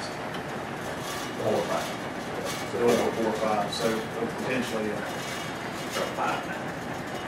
Do what, Jimmy? They're I 5 was inside just- the 5 mile. in the notes we and took 9 today. in 6 miles. in the notes we took today, if you can get to a class 6, then according to this, $100,000 home would save $236 annually off what they pay on the home. And you're asking for an increase of $104.60 for 100,000. It's a benefit. And, it takes a lot of training, a lot of work on the part of the department to get there. It takes the cooperation. The joint and fire departments hire automatic aides, Franklin and Galley, so for the water shuttle and whatever, we don't have hydrants, so for water shuttle, we're dependent on them, so we do work together. We worked with Galley when they got their rating down, we worked with Franklin when they were getting their rating down. We expect the same cooperation, I think we have cooperation. You said your call for up what, what percentage? Well, last year, they were up total of 42%. We went from 177 to 251. That's medical and fire. Medical and fire. And year to date, we were at 86. Last year, we were at 71. That's another 21% they've gone up. And this at this point in time. Just this fiscal, This fiscal year, and that was as of last week. That's up to cost, but I don't know what number was at this point. Did you get your CO, Ken? The builder has come up with a letter from the fire marshal. I still don't understand what he said this morning. He said we couldn't do the inspection, but that's the only thing that's not done. Is that there? You can explain it better than I can. Fire doors, they removed the labels on the fire doors, in the process of paint or some kind of work. So they took the doors off, supposedly sent them back to the factory to get them recertified. They came back with new labels on them, but they've got to have a letter stating that they did go back to it, and that they do meet those qualifications. And as far as I know, that is all, but that's not the department. so they don't have a CO. I was told that letter should be here tomorrow. Now, Yeah. So, Ken, I think, sitting here listening, you know, a lot of the discussion up here is about an issue far greater than a rate increase for your department. And I will echo the other comments that made. I think there's some room for improvement there. You know, and I think we can get there. I think we have a plan in place to get there. It's not going to happen this year or next year. So the services are going to continue to be required, and it's up to this board's task with making sure that that's funded as appropriately. To me, that's kind of the easy part. What concerned me, and I guess a year and a half ago, I went to my first fire chiefs meeting, and there were several quizzing me pretty hard about what I knew about firefighting and fire departments, and that's pretty easy to figure out. In my adult life, I've called 911 one time, and there was 3 men who showed up immediately at my house on Ford Road, which some consider not to be located close to town. They took care of our needs. One guy got a little mud on the carpet and said he'd come back and when he could to clean the carpet, and I assured him that wouldn't be necessary. So my concern, my bigger concern, is what's going to happen in 10 years. Hopefully I won't have to call it, probably I will. In 10 years, when I'm sitting on Ford Road and I call, who's going to come? Who's going to be there to come? And I think, you know, for me, that needs to be the big picture, what we need to look at. Who's going to come, how they're going to be, what's that structure going to be? And I think now probably is the time in that discussion to start. We have a tough time recruiting and keeping numbers. And we get good ones and they move on. What I've had to determine is for Warren, with the proposal that the chairman has put forth, I think that would be something that you would hand to the task force, and that would be their duty to get with Ken and say, this is what, if this should pass, this is what, would that be, am I thinking right? I think it's just emergency staff, whether it's the task force, but I think it's the emergency medical staff. And I thought of the number 8 too, that's the added an 8th thing, discuss government. That's my opinion. I think it's a conflict with the treasurer. I think we had this discussion. Treasurer, board, and chief department, after that should be an incident. Really, interim treasurer, we have had treasurer resign because of the health department last fall. Before that, we had a treasurer just resign from the department, and the person was treasurer for about a year, and I needed that filling in form, but we've got to like one of the personal thing on the street. You're welcome to look at books anytime you want to. not accused. We of meet on anything, Thursday anything, night, so. we're open, you can come in That's for on your Thursday night, protection. we'll sit there and if you want to look at them. That's for your protection. too. That's right.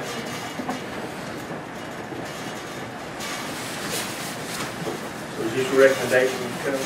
That was my recommendation. Obviously, Paul on it too, so that's why we have the board.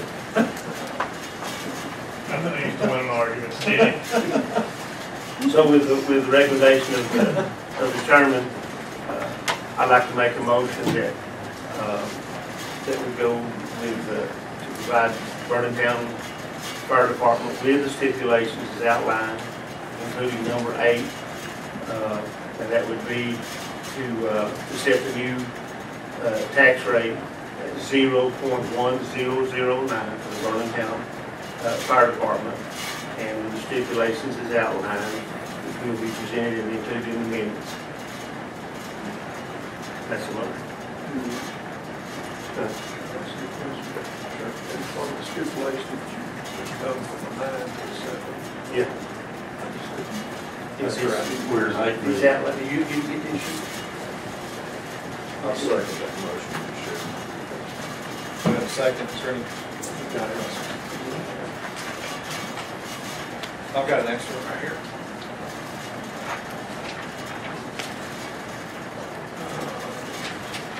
On the back. That's it, right there. On the back side of 30. Both sides of 30.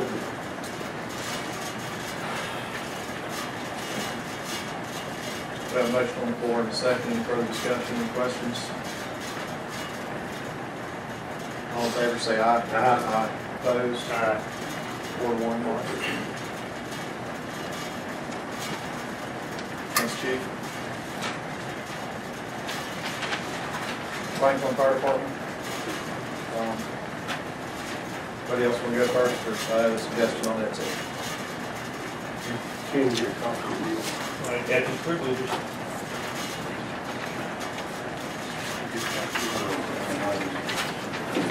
Yeah, I got an extra. I guess Frank got to, we did add a number 8 on that, though. I'll figure out what we knew that.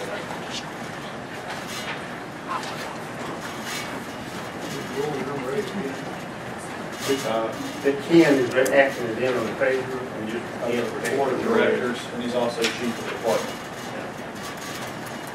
Probably shouldn't be both. And that should say decrease instead of increase. Yeah, on the You got top. this. 8K. you got this, take your.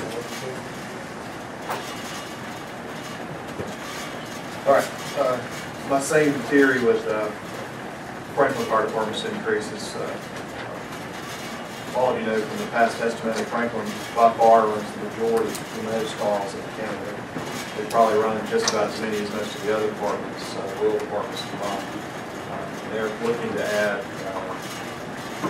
some additional members. They just went through ISO. They had the lowest ISO ratings in the county from 3-4, if I remember right. But I also suggested that we agree to their increase. I had a few suggestions on what they need to do in return. Number one is I understand they have a very large, there were some questions the other night on how they fund their retirement. I understand they have a very large weight fund that would be good for us to know that amount for the public record. I also suggest that they provide us with a capital plan, how they're going to be spending those funds as they move forward. I also suggest they develop a plan to make the county emergency services by January 1st to provide coverage to their class 9-10 areas.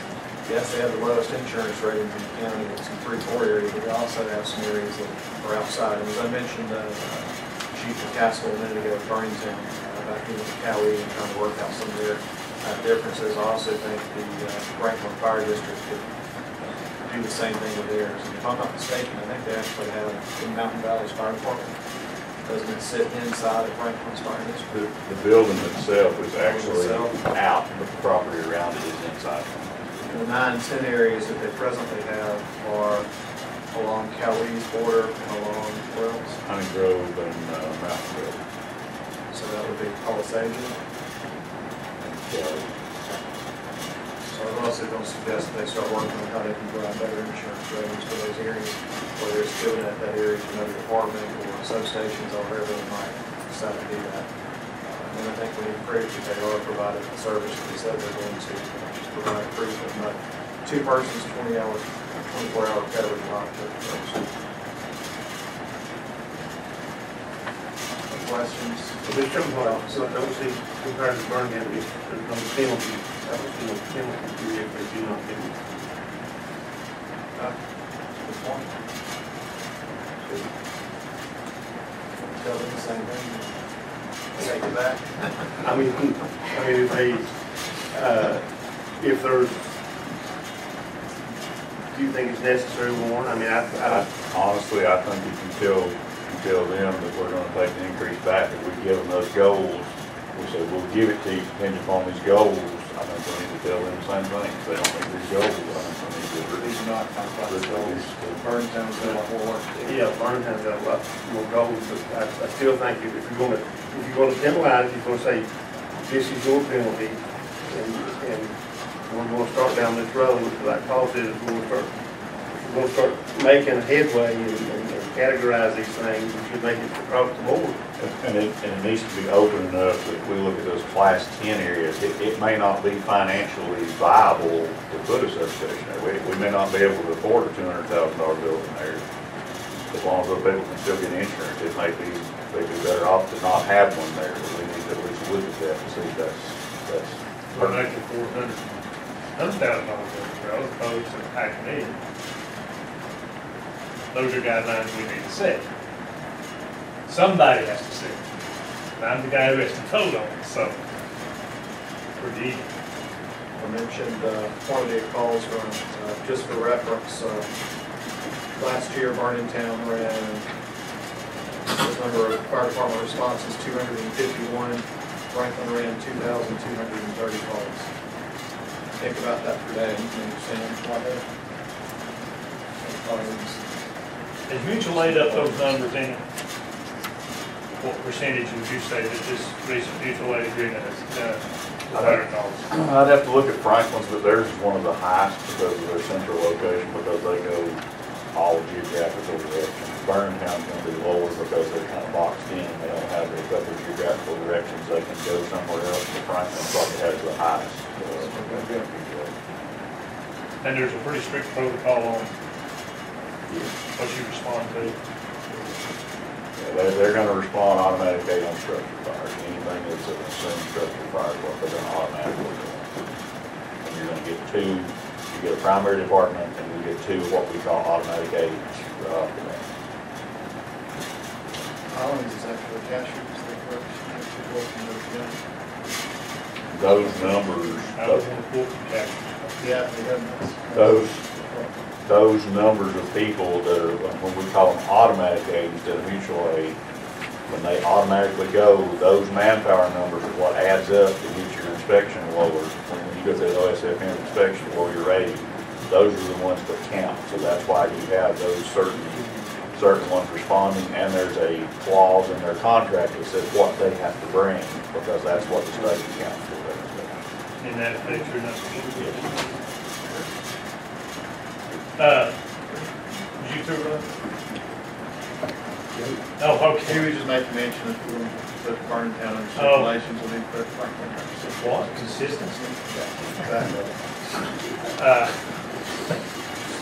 Again, we're looking at a 22% increase, and Summer stood there tonight, great presentation. I'm not kicking that, there's nothing personal in this thing, but another 22% increase in tax, fire tax, whatever kind of tax, I don't care. It's a 22% increase. Wow, we have no protocol. Again, no protocol, just forward there. And Franklin's request is the gold standard. I wrote this down. It's the gold standard when you come to fire departments, volunteer or paid firemen. Maybe not as, I didn't look at the salary, I looked at the benefits. This county's going to authorize to pay those firemen health insurance, dental insurance, town of Franklin retirement. We don't even offer our county employees dental insurance. This is setting a precedent. If we approve, I mean, obviously this will be approved, but that's the thing with being inconsistent, is once we set a precedent, and all these are precedents, precedent-setting motion for a hearing. Once you set a precedent, why's the guy in Iowa, Burntown, Iowa, why can that fireman not get insurance? You gave it to Franklin, why can't, what's the justification? Don't see it, it's precedent setting. Again, that's all I have. I cannot support a 20% tax increase for any purpose. And we are putting $250,000 into a new department, a fire task force, to help get these things in line. That's going out of our total fire bill up to, and it should be funded by the tax. It should be funded out of the general fund. That should eventually, next year, could be funded out of the fire tax. That's what its purpose is. That throws us up to about $3.5 million a year in fire tax. What's even more amazing about this increase, if you understand what Mr. Lightner said, it's mostly paid by those of us who own property in the ETJ. Vast majority is paid by not people inside the school. Paid by those people in the ETJ. We don't even vote, can't even vote. Can't make it, but they provide a lot of people. You got one. I got a vote here, but I don't have a vote. This one's more important. But, so let's talk maybe about how you want to word the penalty. We're back this board in January, if these have not have been met. The tax rate will be, upon the penalty of the tax rate being reduced back to the original amount. Can't do that. In the new budget. In the new budget, Yeah. You're adjusting the tax rate, yeah, you're letting the tax rate. I agree. The firewood. I actually prefer it if instead of you quoting the tax rate, you would say we're gonna, don't quote me, but Burntown's increase, whatever it was, from 181 to 213, which is 30 some odd $1,000. My preference would be, you give them a $1 increase, you're gonna take the $1 increase away, rather than saying we're gonna cut the tax rate back to a certain millage. That's just my purpose. Just say the increase would be. The increase will be negated. But if Negated. you have growth and stuff all during the year, that Tax same increase that will same be millage negated. rate will give you a different dollar figure this time next year. My preference is to word those based on dollar figures. But the millage will be the same, even though you have an increase Right. in your base. The millage rate stays the same, but if we say we're gonna take it from, say, Burntown 10.09 back to 8.67 next year, they may have growth in there, which is gonna automatically build in growth into that budget, so you're not technically taking away the same amount of money, you're taking away. But you have a rebound. I sound like Chester. That's right. Evaluation, they confuse. That was a compliment.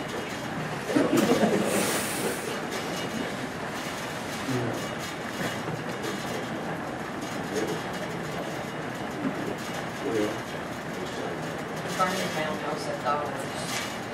You said dollars. 31. Well, we said the difference between, right? The difference between. And that's what you're saying on this one too. As of today. That's what we're talking about now. It's going from 12.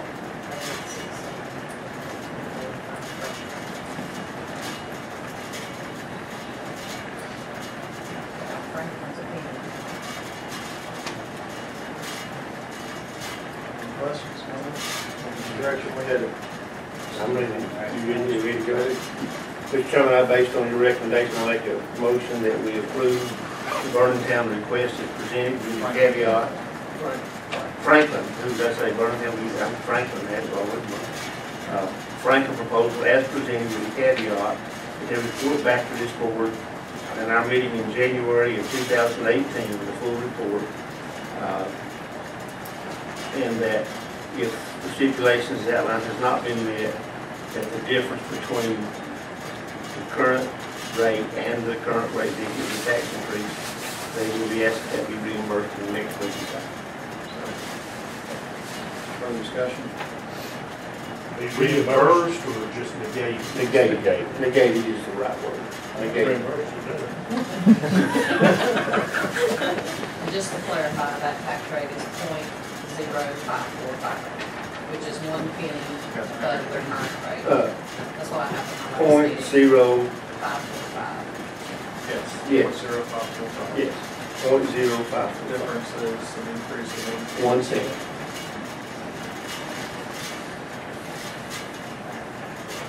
All in favor of the motion, signify by saying aye. Aye. Opposed? Aye. 4 to 1 again. All right, moving right along.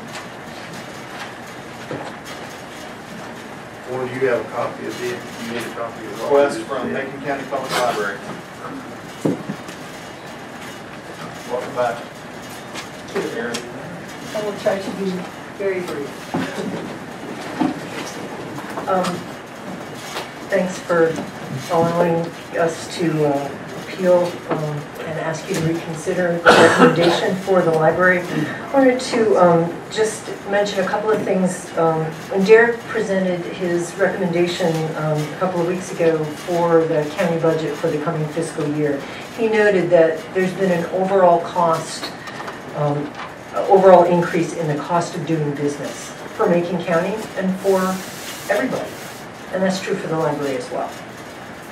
We're looking at the 5th year of staying at the same level of funding from Macon County, and over that period of time there has been inflationary increase of at least 5% consolidated increase.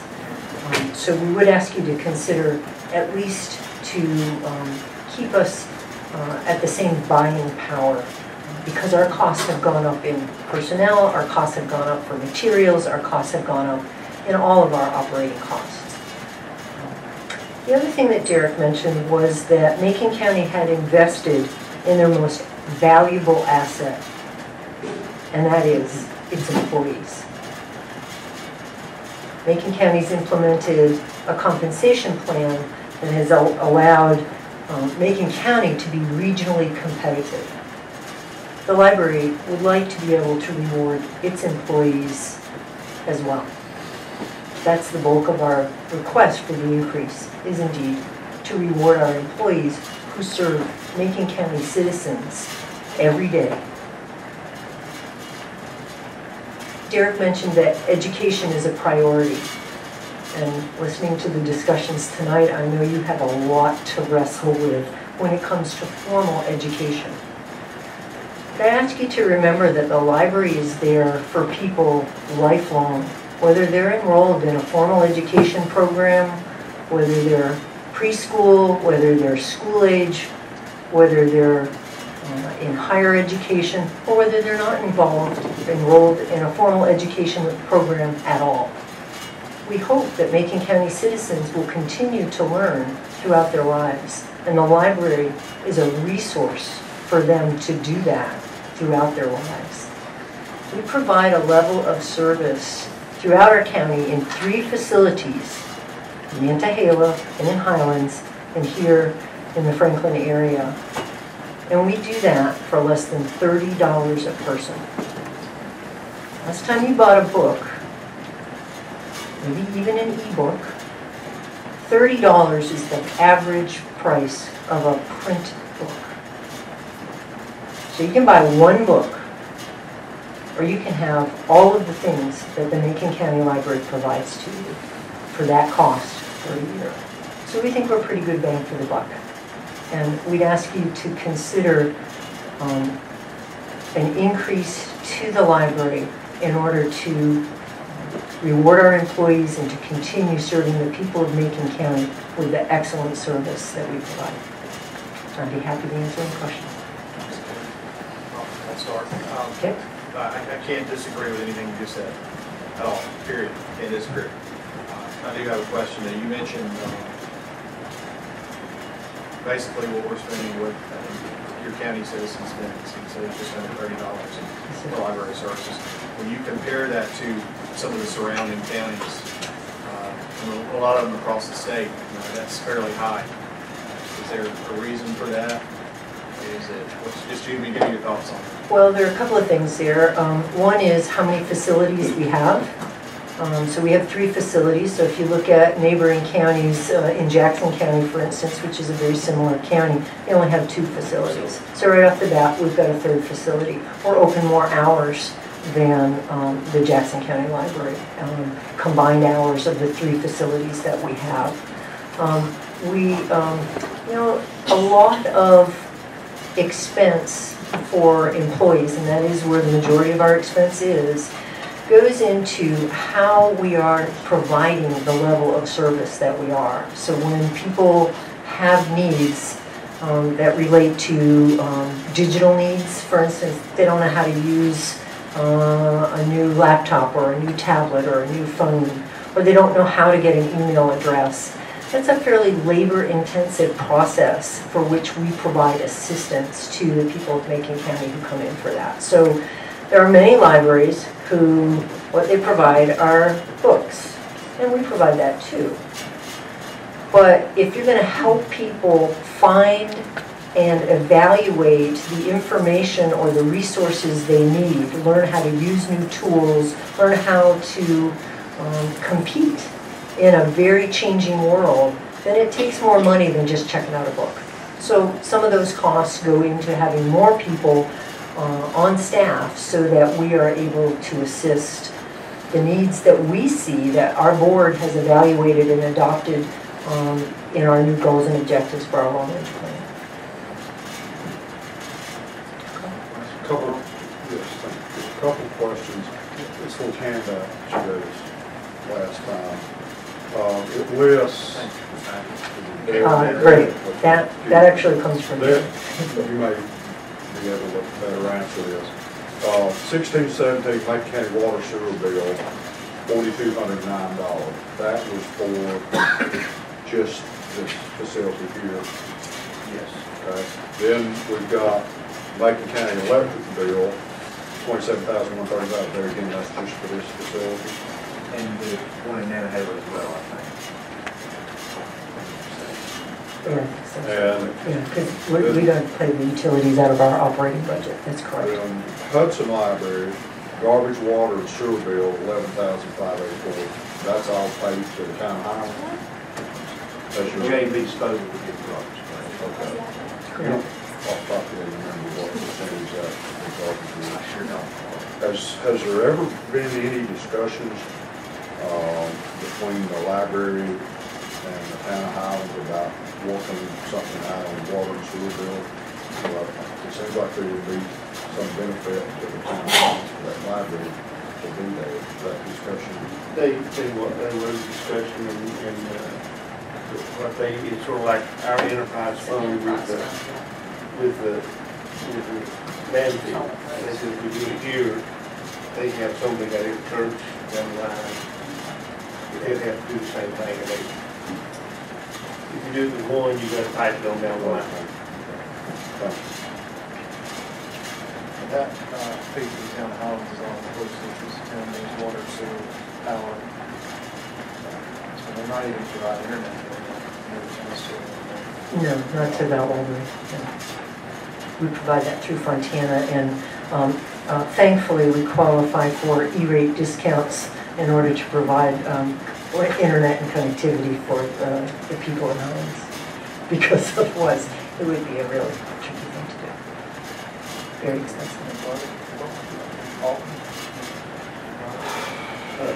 The total request this year was what? 1 point, Right at $100,000. yeah, a little bit over 105. That's for raises.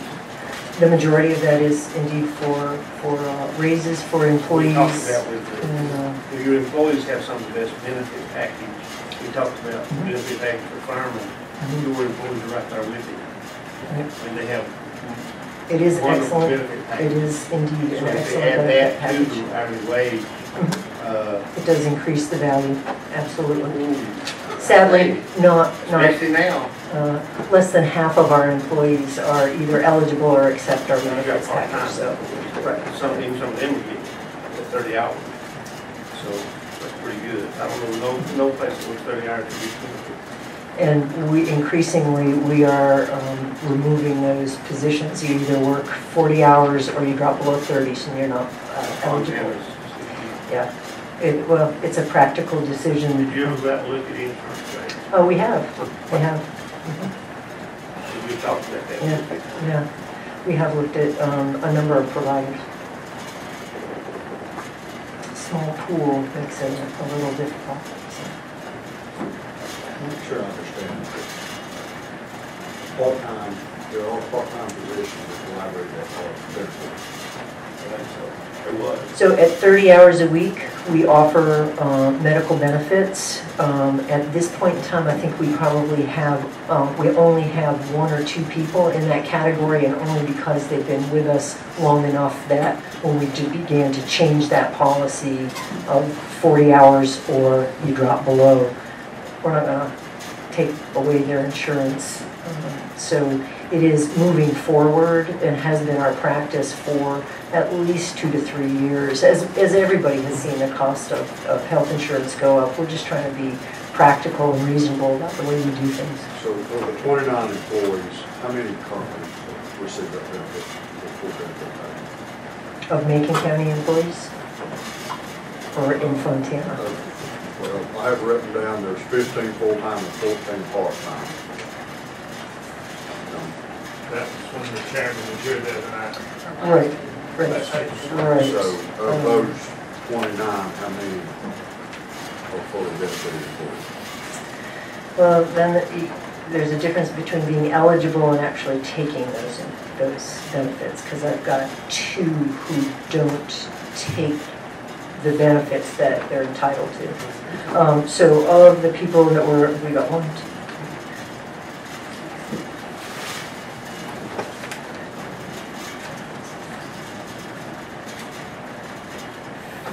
we have 15 people on our insurance.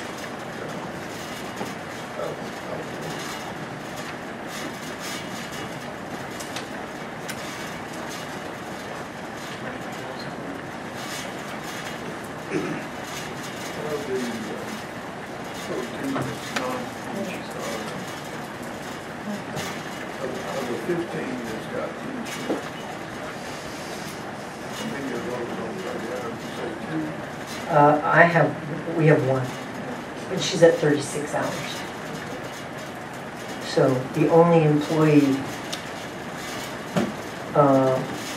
so everybody else is 40 hours. We have 1 at 36 hours. We don't have anyone getting benefits working between 30 and 36 hours, and then only 1 at 36 hours. $100,000. That's correct. And I would ask you to keep in mind that it's in part because we've not been receiving an increase over that same 5-year period. So we've been receiving $999,390 recurring dollars for the past 4 years. So as we look at the coming fiscal year, that would be our fifth year. So it is a sizable increase. I absolutely agree. And in part, it is because we've been struggling without having an increase for 5 years. We have something in the year twice, and in the past 4 years, we've supplemented 4. And we're very grateful for that, because that's how we replace some of our computers. We still have computers running XP, but fewer of them. But we'd like to replace some of those as well. So, yes, there were. Yeah. It's a busy place. I defer everything to Mr. Bill. He was liaison for years, but a lot of times in departments we see mission creep or turf protection. Is there, and I appreciate it, I'm not belittling the services that you provide and your employees. It is a great resource. Every town has a great library that has a library, may not be as great as ours. At some point, and I know you're bored, and I've been to only one meeting, I'm not a good liaison. Will it ever occur, do you think, that you might decrease to save money, your area of services that you offer to the public? I mean, That is absolutely feasible. are we are we obligated to provide this many of laptop computers, desktop computers to the general public? And some of the other services, and you do have a wide range of services, the cameras for the wildlife counts, Connectivity meetings to help people understand the complexity of trying to get high-speed internet to their homes. yeah, it's wrong reaching, and I'm not saying it's not good. And I'm sure that you're more, because they're much more professional in this and knowledgeable than I am in providing these services, but you have had those discussions, that is, are we getting to the edge of our bounds, or whether that be financial bounds, or what else could restrict you and how you expand? Just throwing it up in the air, not looking for a response. Okay. Well, our mission is to meet the needs of our citizens in the educational, informational arena. And so when we see that those needs are out there, we look for ways to meet those needs in the most cost-effective way that we can. And a lot of times that's working with other agencies to be able to enhance and complement what they do so that we can help get the word out, so that we can help them achieve their goals and objectives. So there's not much overlap. we try, I had a consultant once who described what he called irrelevant excellence. You can do something really, really well, but if somebody else is doing it, it's irrelevant. So we try very hard to complement or enhance other things that people are doing rather than duplicate or make them redundant.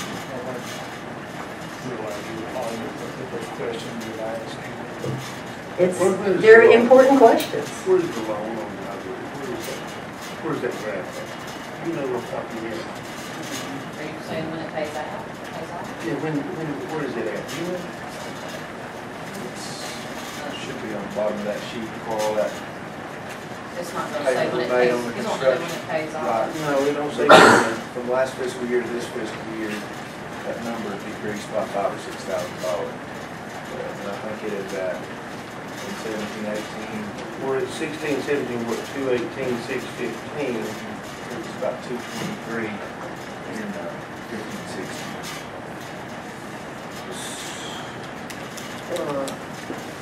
So we should be in the what year? I don't know, that y'all, looks like 2005 is when they borrowed the money, I can't remember what the term was. We'll find that information out. Yeah, I just don't have my debt Yeah, schedule in front of me. because we always, the premise was that when we built the new library, that we try to keep the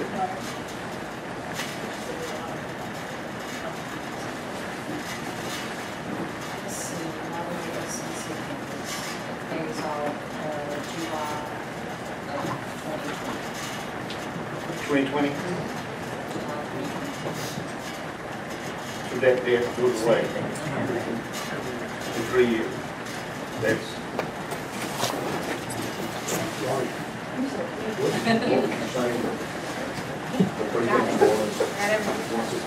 well, what I think when the library was built, if you look back at in 2006, there was a budget of $90 million.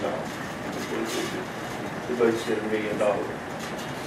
And I think kind of doing it all the time. Just try to hold that around that $1 million mark as long as possible. And remember, you're in with there's three of us in this. Macon County, Jackson County, and Twain County. If you look at what's being paid, Macon County has always paid more. Jackson County did give a little bump last year. But overall, Macon County, if you really drill down, Macon County still pays more per resident by far than any of the other two counties. So, you know what, each county, we're not asking them to hold on, but it's what this board wants to do. But when that 218 goes away, I think that whoever sits in the board then can look certainly a whole lot more freely about increasing libraries funding. once that debt load goes away, that's another, I thought it paid off next year for some reason, I had it in my mind, but that's wrong. Okay, Your outreach program. Are you sold out or do you volunteer for that? Some of each. What kind of expense thing is that? Yeah, and I think we talked about that last time, and we are trying to compile data that actually gets to be able to answer your question, but right now I really can't answer that. The other question I think was asking, I'd like to see how between the school and your program had overlap, like the reading programs, and like you had overlap. Yeah, again, we try really hard to make sure that we're not duplicating services. So although I believe the schools offer some summer programs for students who are in need of advancing their skills, we offer it to anybody and everybody. So ours is voluntary, it's wide open, and for the most part, people are coming to us for those services. We do go out and provide services to some populations throughout the summer. When the school becomes going on. Yes. When the school becomes safe. Right.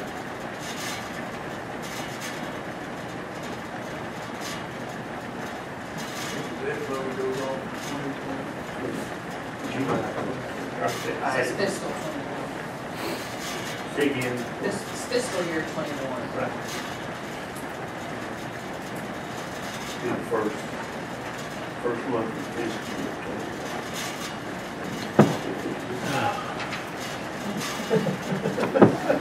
Well, Saturday. I wasn't going to ask that.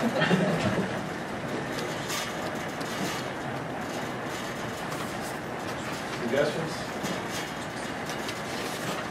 Comments? Mr. Chairman, if I may, Ms. Wallace had mentioned she has a pleasure to work with during the budget process. And mentioned a couple of things with the county pay plan implementation. I would just like to add that that pay plan implementation, some sacrifices were made to be able to get that in and get that workable. The employees have had in Macon County, and I'm talking about things like a substantial reduction in the quality of health benefit that the employees receive here. That was one of the things, prioritizing some capital needs. And department heads really having to drill into their budget and into their operation and answer the question of what's important now. And still and yet in doing that, like this year's budget, for instance, was the requested amount total $55 million, and 49.5 of course does not total that 55, but it is doing those things that postponing some capital needs. We're working this year to implement a capital improvement plan with facilities incorporated into it, which the library building, we look for to be a part in that plan and play a role in come in the development of that plan. And so when you're looking at the budget overall, and as Commissioner Tate alluded to, I think about 2% of our budget goes to the library. When you take into consideration the utilities and things that Commissioner Gillespie was referring to, I think that jumps that 2% on up a little closer to 3%. And at right at $30 a person in Macon County,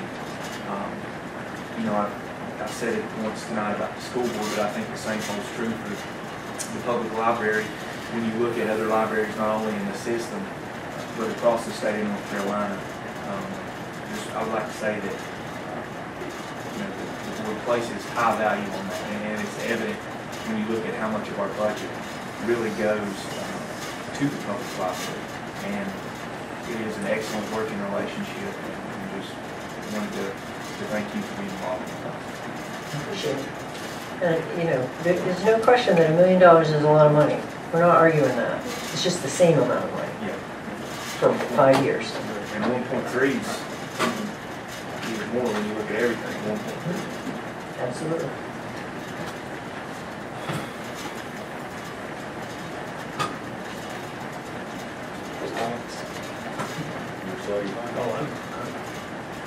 I've asked my questions. All the flat, increase, with a decrease, I guess those are the three options. Pleasure of the board. Let's see, All right, Gary. last year, we reviewed this at the middle of the year, was that last year? Yes, Last year we came They back had and done used. twice during last year. right. We actually appropriated, one of that was at a contingency rate near the end of the fiscal year, and that money was appropriated into our current fiscal year. But you used it for pay increase, not buying. The 17,000 that we received last fiscal year was used to buy equipment. Now, the 100,000, any of that used by equipment? Yes, it is. Tell me kind of what that is. I've got about, let's take a look. We've got,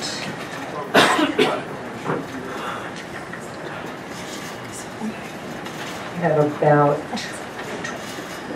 $15,000 in the budget request for technology, new computers essentially. Servers, probably no servers, but we do have some equipment that we'll have to purchase to implement new Wi-Fi network to meet the demand of everybody who walks through the door. And we are eligible for E-rate discounts, and we do actively pursue those, but they're not free. There's still a cost to us. And so that information just shared with you, you're talking about $15,000. Give or take. Mr. Chairman, I make a motion with the budget as is, with always the option to dismiss from the board, come back to the need tonight. To change the phone and make it happen. Motion on the board. When does this actually get to budget portion? But you can come back every time after the budget, and then there's something. His liaison,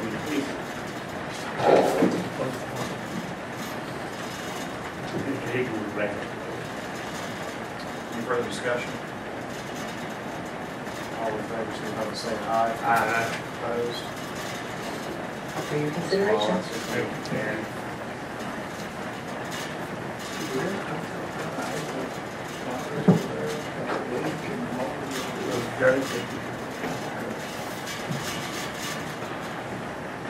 Mr. Crockett, Board of Health. Jim, I'll lead in, you were in Chapel Hill last week, and I brought the concerns the Board of Health voted unanimously on back to us, but there were some questions that I was stumbling through and had answers, so I'm hoping that your expertise will be able to help. But I know one of the questions was the board voted as a priority an individual who would basically work for you in your department for cleaning and sanitation, etc. And I think there was some questions about exactly what that person would do, about the specialized training. Help me out here. What were the other questions about what's we know what we read between in the that paper. We just read it in the paper, and when the apparently the maintenance department wasn't doing no good. The county manager didn't know nothing, I didn't know nothing about it, none of us don't even know nothing about it. The chairman didn't have time to talk to us, so we just read it in the paper, so. We've had several conversations. conversations. Didn't at the meeting, you wasn't here, but apparently you and the county manager already had that discussion. We had that discussion. And, So you didn't communicate to your board that you had that discussion? Yes, sir, I did. That's where we're at, that's Yeah, where we, we can get questions about. yeah, what we're looking for is, we're not saying county maintenance is doing their job, they're cleaning the building. The problem is that we run a healthcare facility.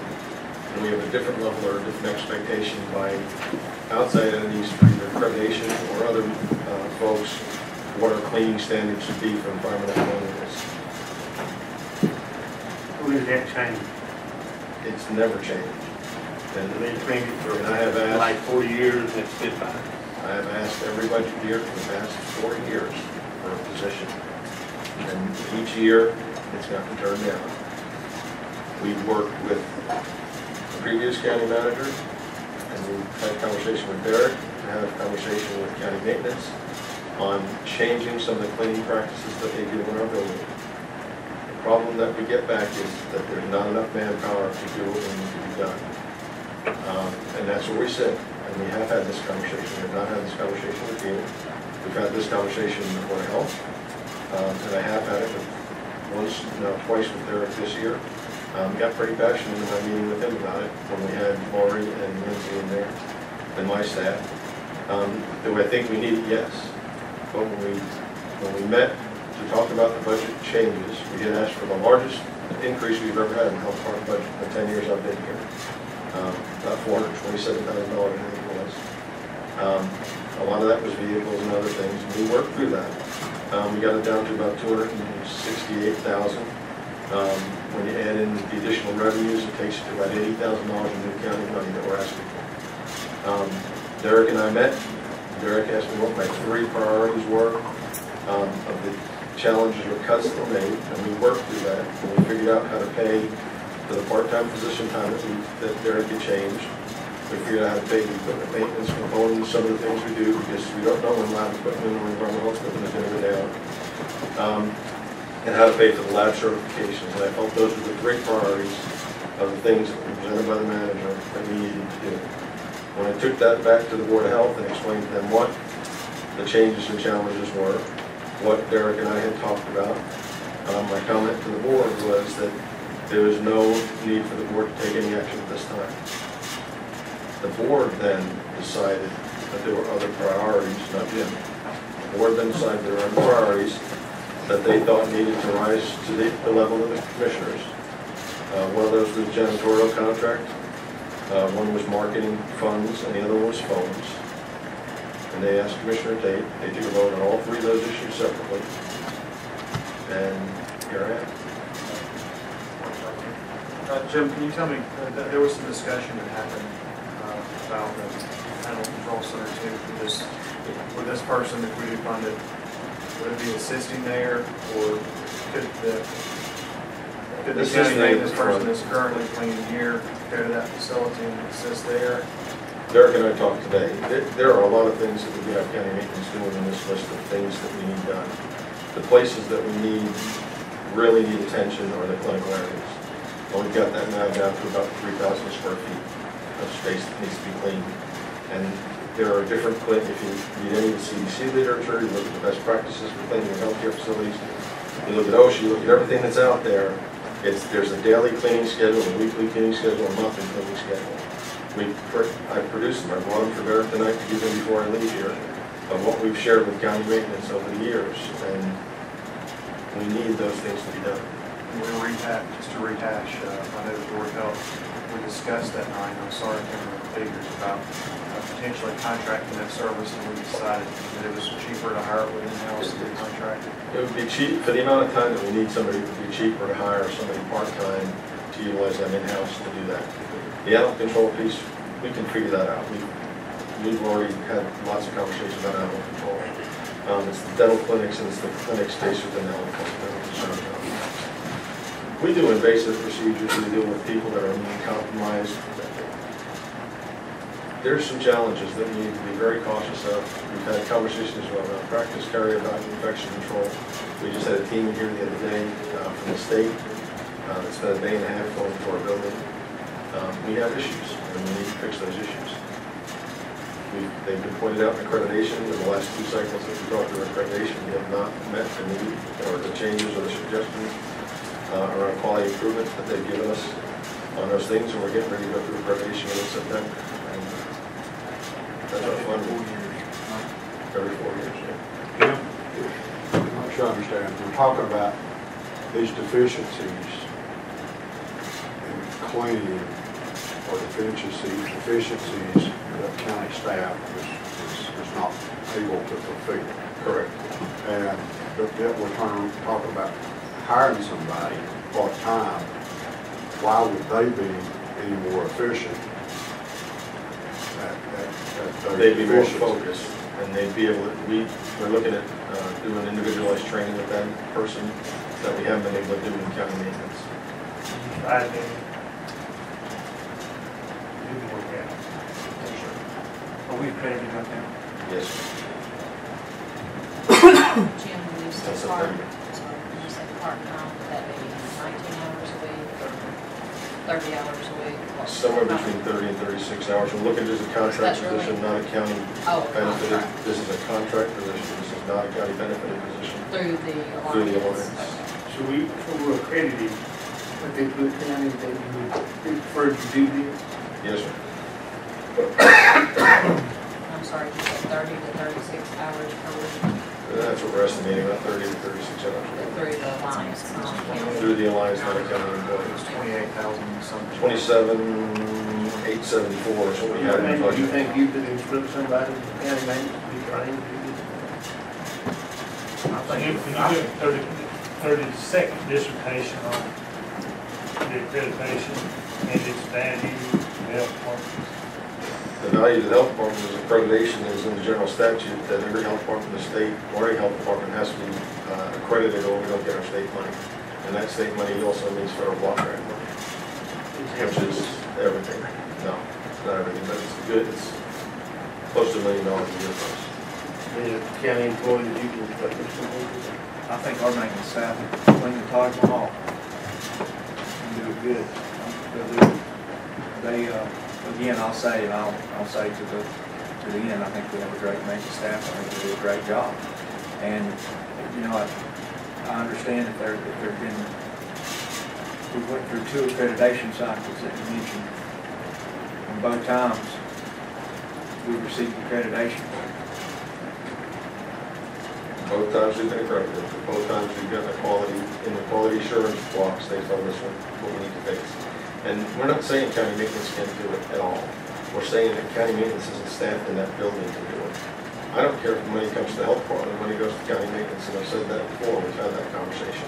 We need more staffing in our building in order to accomplish the things that we need to accomplish. If you look at the square footage of the building, and you look at what DSS has, and you hate to care, you know, compare departments that way, and you look at what we have the same amount of cleaning staff as they have, and they have a building that's a third the size of ours. They do not have the clinical or the other aspects of the cleaning to be done over there that we need to be done on our side of the building. We're just understaffed. It's the same building. Same building, but they segregate the maintenance staff in the building. And what, you spoke in here about the nurses having to handle tasks that you fall on the janitorial. It's hard to get nurses in. It's very difficult to get nurses. And when you add that they've got to clean floors and other things, beyond that, we're not talking a day-to-day cleaning, like somebody gets seen in an exam room when we change the paper and wipe down the exam thing. We talk about the stuff that goes beyond that. The things that we deal with in the health department, be careful how I say this, but the things that we deal with as a health facility, they don't die off when we wipe with bleach. You know what I mean? They're there for days and days and days. Some of them can last for years on the show. And Do we have the supplies in stock right now that are required to clean these facilities?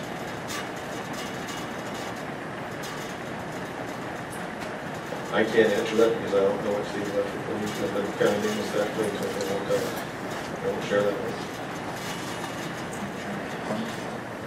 I won't share what products they use. We've been down that road to try and have conversation about the products that they use. You know what they Shut down. You know what they use? Yes, sir, we do. Is it just, and then at that point, it's applying these products instead of, It's applying those products, but it's applying things more frequently. You know, a simple requirement like wiping down doorknobs every day. If it doesn't, you don't. and at the same point though, you know, if the nurses are the ones in and out of that clinic, and we have maintenance staff over there, you can't expect the maintenance staff to come and lock the doorknob every time somebody goes out the door. I mean, Not there's got to be expecting some it of every that that time. is expected to be put on the staff that is in there in these offices every day. And Locking down the counters, locking down the doorknob. I mean, certain things of that nature, but now, whenever, what did I say, they're not lock the counters and stuff. they do the day-to-day cleaning in between patients like they're supposed to do. The problem is, that's not the level of cleanliness or cleaning that needs to occur in a health facility. It needs to go beyond the day-to-day cleaning. This is the conduct that's not. Part of it is the product. Well, I don't know the answer to that, because I don't know what the county maintenance uses. So it could be we're using the right product. It could be using the right product. We're not saying they're using the wrong product. We're just saying there's not enough manpower in the building to meet the cleaning needs of the building. And it's not just us, it's also adult dental. They come in 1 day a week to help adult dental. 1 day a week. And the staff in there were paying dental hygienists to clean the building every day and haul out the trash every day. In those areas, if you look at any of the literature from CDC or anybody, they're mopped every day. Well, you know who's doing that? How many maintenance people work in that building? 2 full-time. Would that include building inspectors, DSS, and the health department?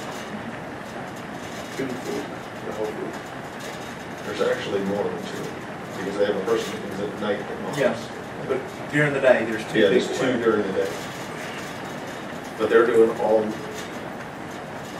they appear busy, changing light bulbs, dusting things, and They're busy. doing the general day-to-day housekeeping stuff. They come in at 4 o'clock in the morning. Yeah. They're about floors and Can you do that with any maintenance group? Can you make that happen? With the right products and training? Yeah, I'll Jim, have, he tried that and it didn't work. I'll have to see where we're short. Well, I mean, we've been accredited 2 times. You know, and you know, we could be using the right products now. I mean, I'm just gonna have to see, but I think certainly maintenance staff is capable and, can do this job. They can do anything. I believe that. I think Mr. Bill brings up a real good point, and we've seen some other instances where we've had some maintenance issues that for whatever reason, just didn't get addressed, and I'm not questioning what you're saying one bit, that you've been through this multiple years, but my concern is, if we're gonna hire another employee to do it, then I struggle with understanding why we can't fund who we have to do it. And if it's a matter of not having enough manpower over there, then I would think that would be something that the staff would make a determination on what when to get. I think To get it resolved. we can certainly sit down. If you need another person over there, I mean, that, if you require room for that is a big building. If you got DSS and something don't require, for staff infections, you gotta be real careful, Jim knows that, been down that road. Have we ever had an instance of there be somebody getting anything that we're talking about preventing in order that we're sure that we can trace back and say that this was? no, you don't ever want to have one. So That's it traced appears that back. whatever we're doing right now is working. I think the issue is not the nurses are cleaning up everybody. That's a piece of it. There are 2 parts to it. One is the staff that are doing it, and what we're paying that staff to do it. And the other piece is, and taking away from service delivery by doing it. And the other one, so that's the manpower piece. And then the other piece is just the physical cleanliness of the building. As the liaison to that board, don't try to remember what the makeup of that board is. It's doctors, it's engineers, it's veterinarians, it's Nurses, also pharmacists. the professionals from our county, and they felt it within themselves. This was a priority. It's worked, so my suggestion would be is that we direct Eric and Jim to get together and let's hash this out. I'm for funding this, what the funds we found, wherever. If it's another employee or whatever it takes to. Yeah, I could say it was important. And we train, whatever it is, for them to. And if it requires more money, Mr. Manager, you can think the way you can manipulate that within inside, but they not have to change the overall budget.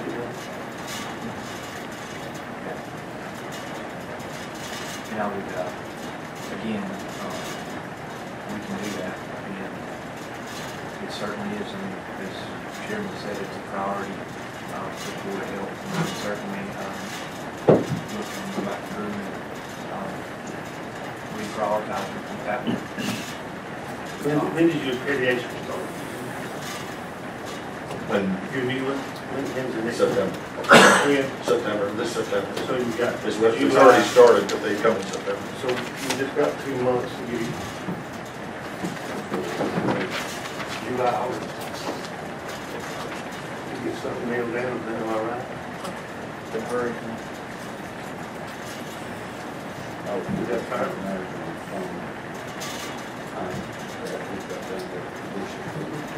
Expedited? Well, we know he's not going to rush it. That's a fact. When did you get, when, I was on the board, when we got the accreditation, how long did it take when we decided to go with accreditation? Well, it was decided for us by the legislature. The first time was 2008, and then we did it again in 2013.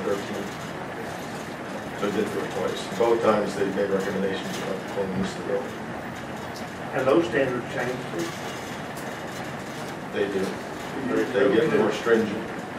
Jim, do you remember during the accreditation process, was there any other items that was noted that should be addressed? Things that we've done our best, our level best, aggressive. Eric and I. So this is only item on that list. This is the biggest, this is the one that is generating the most concern at the moment, yeah.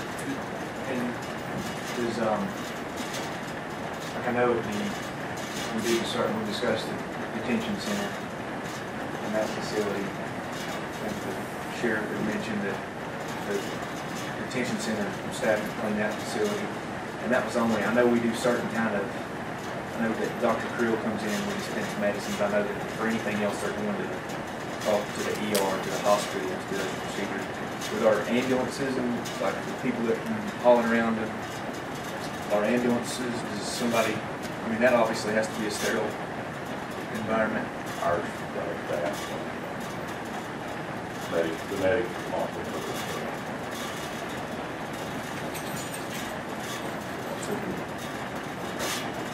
Again, We can make the nurses responsible, but I can tell you, if you pay them for something, you do that service if they're doing that. I think as far as, I think it is a stretch to say that, I think they're cleaning between times while they're in the facility. But are they coming in early and doing the floors and cleaning everything? And do they, if they're using these supplies, is that something, I mean, if you're a nurse, do you want somebody else? Do you want to take somebody's word that they've been cleaned? Or that, I assume that kind of gets back to the paramedic wanting to know that they're responsible for. Health facilities do it all over the place, but one of the things that we require during accreditation, that's what I've talked to you about recently, that it used to be we only needed a letter from the county saying the county took full responsibility for the maintenance of the building. And now it's, according to accreditation, it's required to be an MOU instead of just a letter.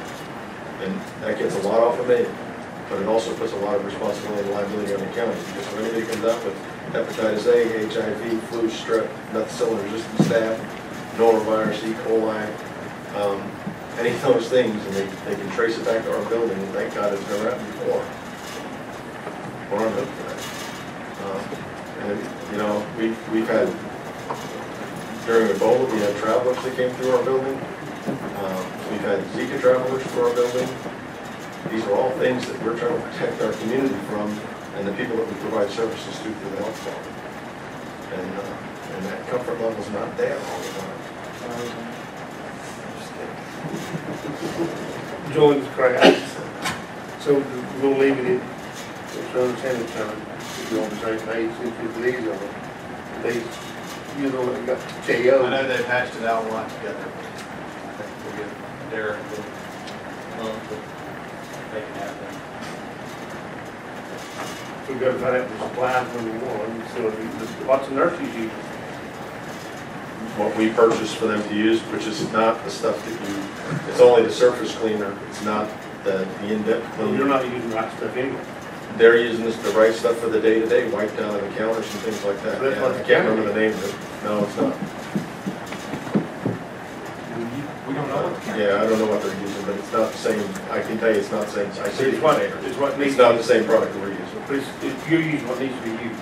We're using what needs to be used for the day-to-day, wiping the exam table down after Just somebody because gets the off county the can hold that stuff, it's strange what, somebody in the store out there. Yeah, as long as next week, I'll put my turn out list. Good answer. Good answer. Okay, thanks, sir. All right, thank you, Jim. Thank you, Jim. All right, appreciate your patience. We didn't need broadband.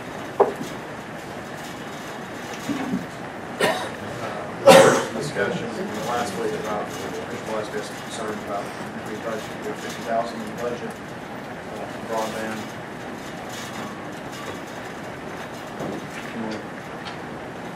Just some further thoughts on it. I'm sure we've all been thinking about it too. So Yeah. I mean, I think the deployment of broadband is the single biggest economic tool that this board can consider. I expressed some concerns with the county manager about putting $50,000 in a $40 million budget. I think that is an indication of this, what kind of priority it is. I do not believe that the county needs to get into the broadband business. I do think that this government is in a position relative to broadband where we're gonna need to help get down the road. I think that there's, at least I think, some thoughts that I have on how to deploy that, makes good use of taxpayers' money. And I'd be prepared to debate that with delighted if I could debate that with you. So, Chief talked about last time and tonight was internet speed, was internet cost. We were at a broadband meeting this afternoon, and I believe it'd be safe to say that there's nobody in that room who might handle is happy with the internet. So, and this was discussed this afternoon, one of the mistakes that gets made over and over and over again with broadband deployment is there's a master plan developed to deploy broadband throughout the whole county. And that's easy to do for those people. The problem with it is it costs a lot of money and utilization is very low. And those who have deployed that, some will even admit it, not even admitted today. So what I would like to see the county do is not hire a person, but have some funds available for a consultant to kind of be the center point from which all information flows through relative to the broadband, and some budget money available for some pilot projects in the county.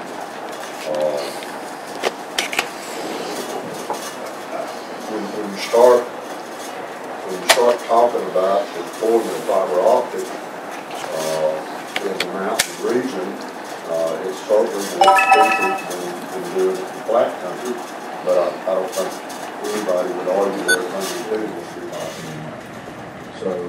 So that's nothing new. But when you start trying to put a value on not having broadband, no one has come up with a point. And while there's a lot of conversation about monies being available at the state and federal level, it takes a period of time for that to happen. And I think that a lot of rural counties are way behind the 8 ball in deployment of broadband. I think getting something started, doing some pilot projects will help us determine whether or not a plan like this would work, number one. And number two, I can't help but believe, and I've talked to a lot of folks that are grant writers, it will give us a one-up whenever we start. So we're going to get to the point that we can't fund this thing. If we've got pilot projects in place and we're building this thing out, it's going to give us a one-up in regards to some of the other folks that don't have it. So, you know, we'll go, I think we'll go about it the smart way.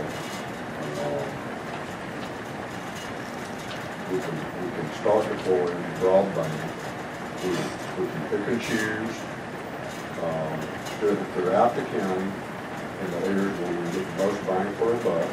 Over time, as those areas get harder and harder to serve, it's going to cost more and more. And in my opinion, we're not going to be able to deliver broadband to everybody in Macon County. And I don't think we need to go into it thinking we can do that. But there's been some groundwork done that I think clearly identifies that we are in need of broadband. I think that there's some carriers that currently have a presence, other carriers that have interest in having a presence. The problem is there's no central organizational structure for that to happen. And I don't want to see government get any bigger than it already is, but I think there's a time and place for everything. And in my opinion, having that consultant on staff that this information can flow through, it gives citizens a place to come to.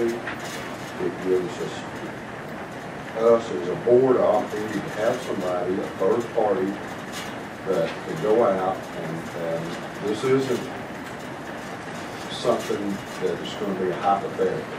And a lot of conversations we have about broadband is hypothetical. But this situation where we've got names and phone numbers and the amount of bandwidth that's required in that area, so that when you sit down with a carrier that's servicing close to that area, then they know it's a real opportunity because you've done all the work. So then you get their attention at that point instead of just a hypothetical we're going to do a Macon County. So obviously I feel very strongly about it. I've talked about it for 2 years. And I think, in my opinion, much like schools and everything else, the dollars committed to it is an indication of priority for everyone sitting around this table. What would you suggest? I'd like to see $100,000 for consultant, $500,000 for pilot program. Yeah, this is a new topic too. It's not like we're not, can't adequately compare this to education because broadband has really just been a topic in the last, I've been on here 4 years, it's never really been a topic. No. Until, and education's forever, so it's, I don't think it's adequate to say that there's no, we don't treat it with respect because of the money that's been allocated in the proposed budget. I don't know if that's an accurate assessment or not. Well, I think it is from the standpoint when you look at where Macon County is, and you know, Derek and the county staff has put together some maps that show where broadband is available in Macon County. When you compare those maps to a lot of other counties, especially outside of Western North Carolina, ours are very sparse. So, you know, I guess you could certainly argue it has been a priority, but there just hasn't been anything done. Because I think, I'm big credit to the county manager, it's much easier when you look at those maps to look at where we do have broadband that meets the state standard than where we don't have it. Then you say, you and I have talked about this, and I appreciate you educating me on broadband, because I have a terrible internet service. I live on Burlington, I accept it. That's what my life's going to be. I don't expect anybody to give me anything better. But you're talking about up to $100,000 for consulting, $500,000 for, would you get your plan together first before you appropriate funds to do pilot? I mean, is there a plan? You gotta have some sort of plan before you start building out in there. I think there, and that's a great question. There's some community efforts that are in various degrees of process that's currently out there. There's some communities that have gone door to door and has named and numbers of folks that need internet. There's some that have had discussions at community meetings, and there's some, like Fulton Road, who's deployed high-speed broadband, like Fulton Road, in Hog Springs Community. So, and that's why that's why that consultant needs to be there, because that needs to be funneled through one person. But how long do I think it would take? I think that once the general public understands that this is the process, that those groups that's out there in these various stages of the consultant person probably will be overrun to begin with until he gets a process or she gets a process in place. You know, this is what we need to do to get to here. But I think it will happen very rapidly. And I also think that there's because of the lack of broadband in Macon County, we've got an opportunity, a real opportunity to deliver broadband to a lot of people relatively quickly at a much lower cost than what some of the numbers are that's floated around, because there's not any.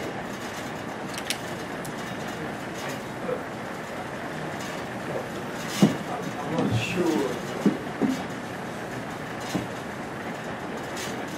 Broadband committee,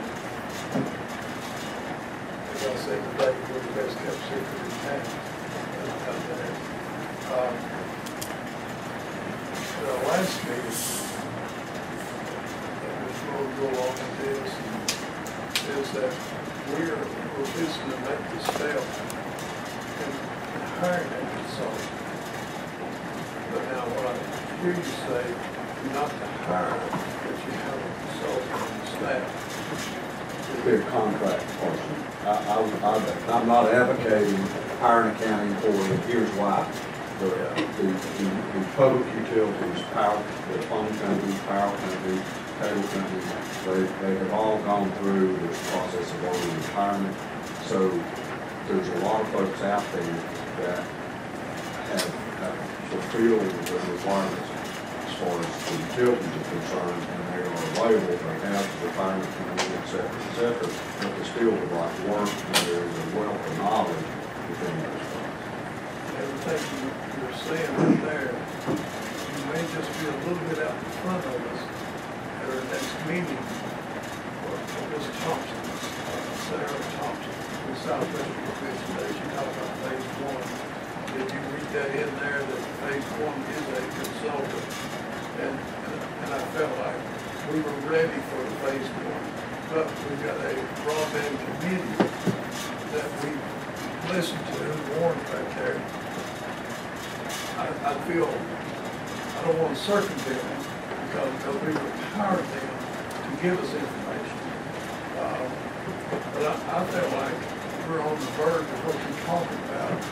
I think when you and I talked earlier, I'd have to talk to his woman. I'm not sure I understood 500,000.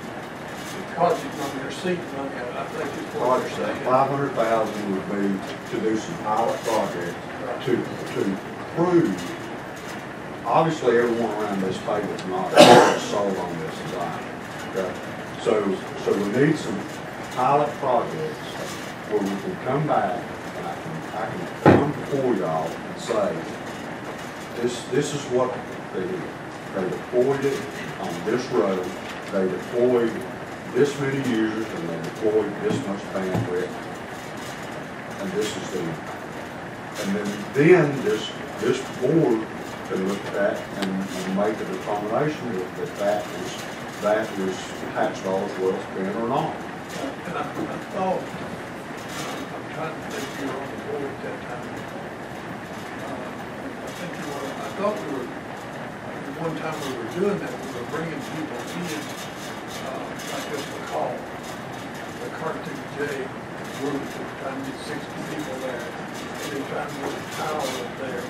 Then those people were committing to a provider, and what would happen is then, when those 60 people committed to it, they'd go get a provider. This year, Is that right? this year's how long ago was that? 4 hours. So, it's 4 hours on the board. Is it? So that was about a year ago. Okay. And today, we're absolutely no closer to getting involved in the negotiation. I think the discussion may be true about the end result, but I think the discussion that I talked today about, our first objective is to educate the commission. I'm not as fluent as you are in the knowledge of this, but to educate the commission. We went through, we had providers here, then we had individuals that came and talked to us. Then we had a situation where Mr. Rowland and I looked at each other and said, we need to put this team together. And I think that's what they were telling the other counties today. You need to get this team together. And when we put the team together, I think the hard thing it's been to do is that trying to have, let's see, last time we met was May the 25th, April, we may have missed April, but we've got a committee, Warren's part of it there, that's been discussing it, and we've had experts come in and talk to us about it. And we've had some people who are definitely would be some fine consultants. And Ms. Thompson has come in and talked to us from the Southwestern Commission. David last month came to talk to us, the lady, Shannon. We've had some quality people who come in, and I guess I've slowed the thing down, but I'm just trying to learn as I go. And Well, I don't think, Mr. Shield, I don't think, you've not slowed it down. I think, first of all, I don't think it's been slowed down. And I think what happened was, when this problem was brought before the board, before you got on there, before you came on the board, it was brought before the Public Works Board. And so we had heard people come up before us and say, we have this broadband problem in Macon County. Moving along, we brought providers in here the next meeting, I think that was in October of 2016, right before you come on. So the providers came in here, and they were, and so, you know, we kind of talked to them and had a list of questions. Well, we found out, you know, we couldn't get, those answers weren't easy to get from the providers. So, And I think you're exactly right in what you say, and that committee served in purpose, because it determined need, and it qualified. And I think it's important for this board, before any funds are spent, anything you do, that need is qualified. And I think that if they didn't do anything else, that in itself. And I think that committee, for they want to seek out in that phase one of Ms. Thompson there, what she explained today was, and it had the word consultant in there, is, I think, a person asked me what's $50,000 was today in the budget. I said, it's a number. It had to have a number. I don't know if it's too low, too high, or what. Depending on, what the Southwest Commission. To speak to that, well, and to speak to the $50,000, as you said, it was and as Mr. Shields said, it's been this committee has went through a very intensive information gathering process. We've worked combined efforts with the Macon County Tax Office, Macon County IT staff, and the school system to put together a survey that was mimicked a survey that Haywood County had released, and they have been taking steps as well toward increasing broadband availability in Haywood County. However, this had the address of the students and the teachers that filled it out, and we figured, hey, the best sample group you can get without bias to demographics, with anything, is to send that out to the school system. We had an excellent response rate on that survey, and with those addresses, we, as Carl alluded to, we were able to pinpoint within Macon County, when we incorporated it with our mapping software, pinpoint everywhere that broadband availability was lacking or broadband availability was unavailable. At the same time, this committee, and this effort alone took 5 or 6 months, getting everybody together. And in the meantime, while this was going on behind the scenes, this committee had consultants coming in, speaking with us. There's been developments with what Warren is doing with the telecommunications tower upgrade. In this committee, we've talked about things.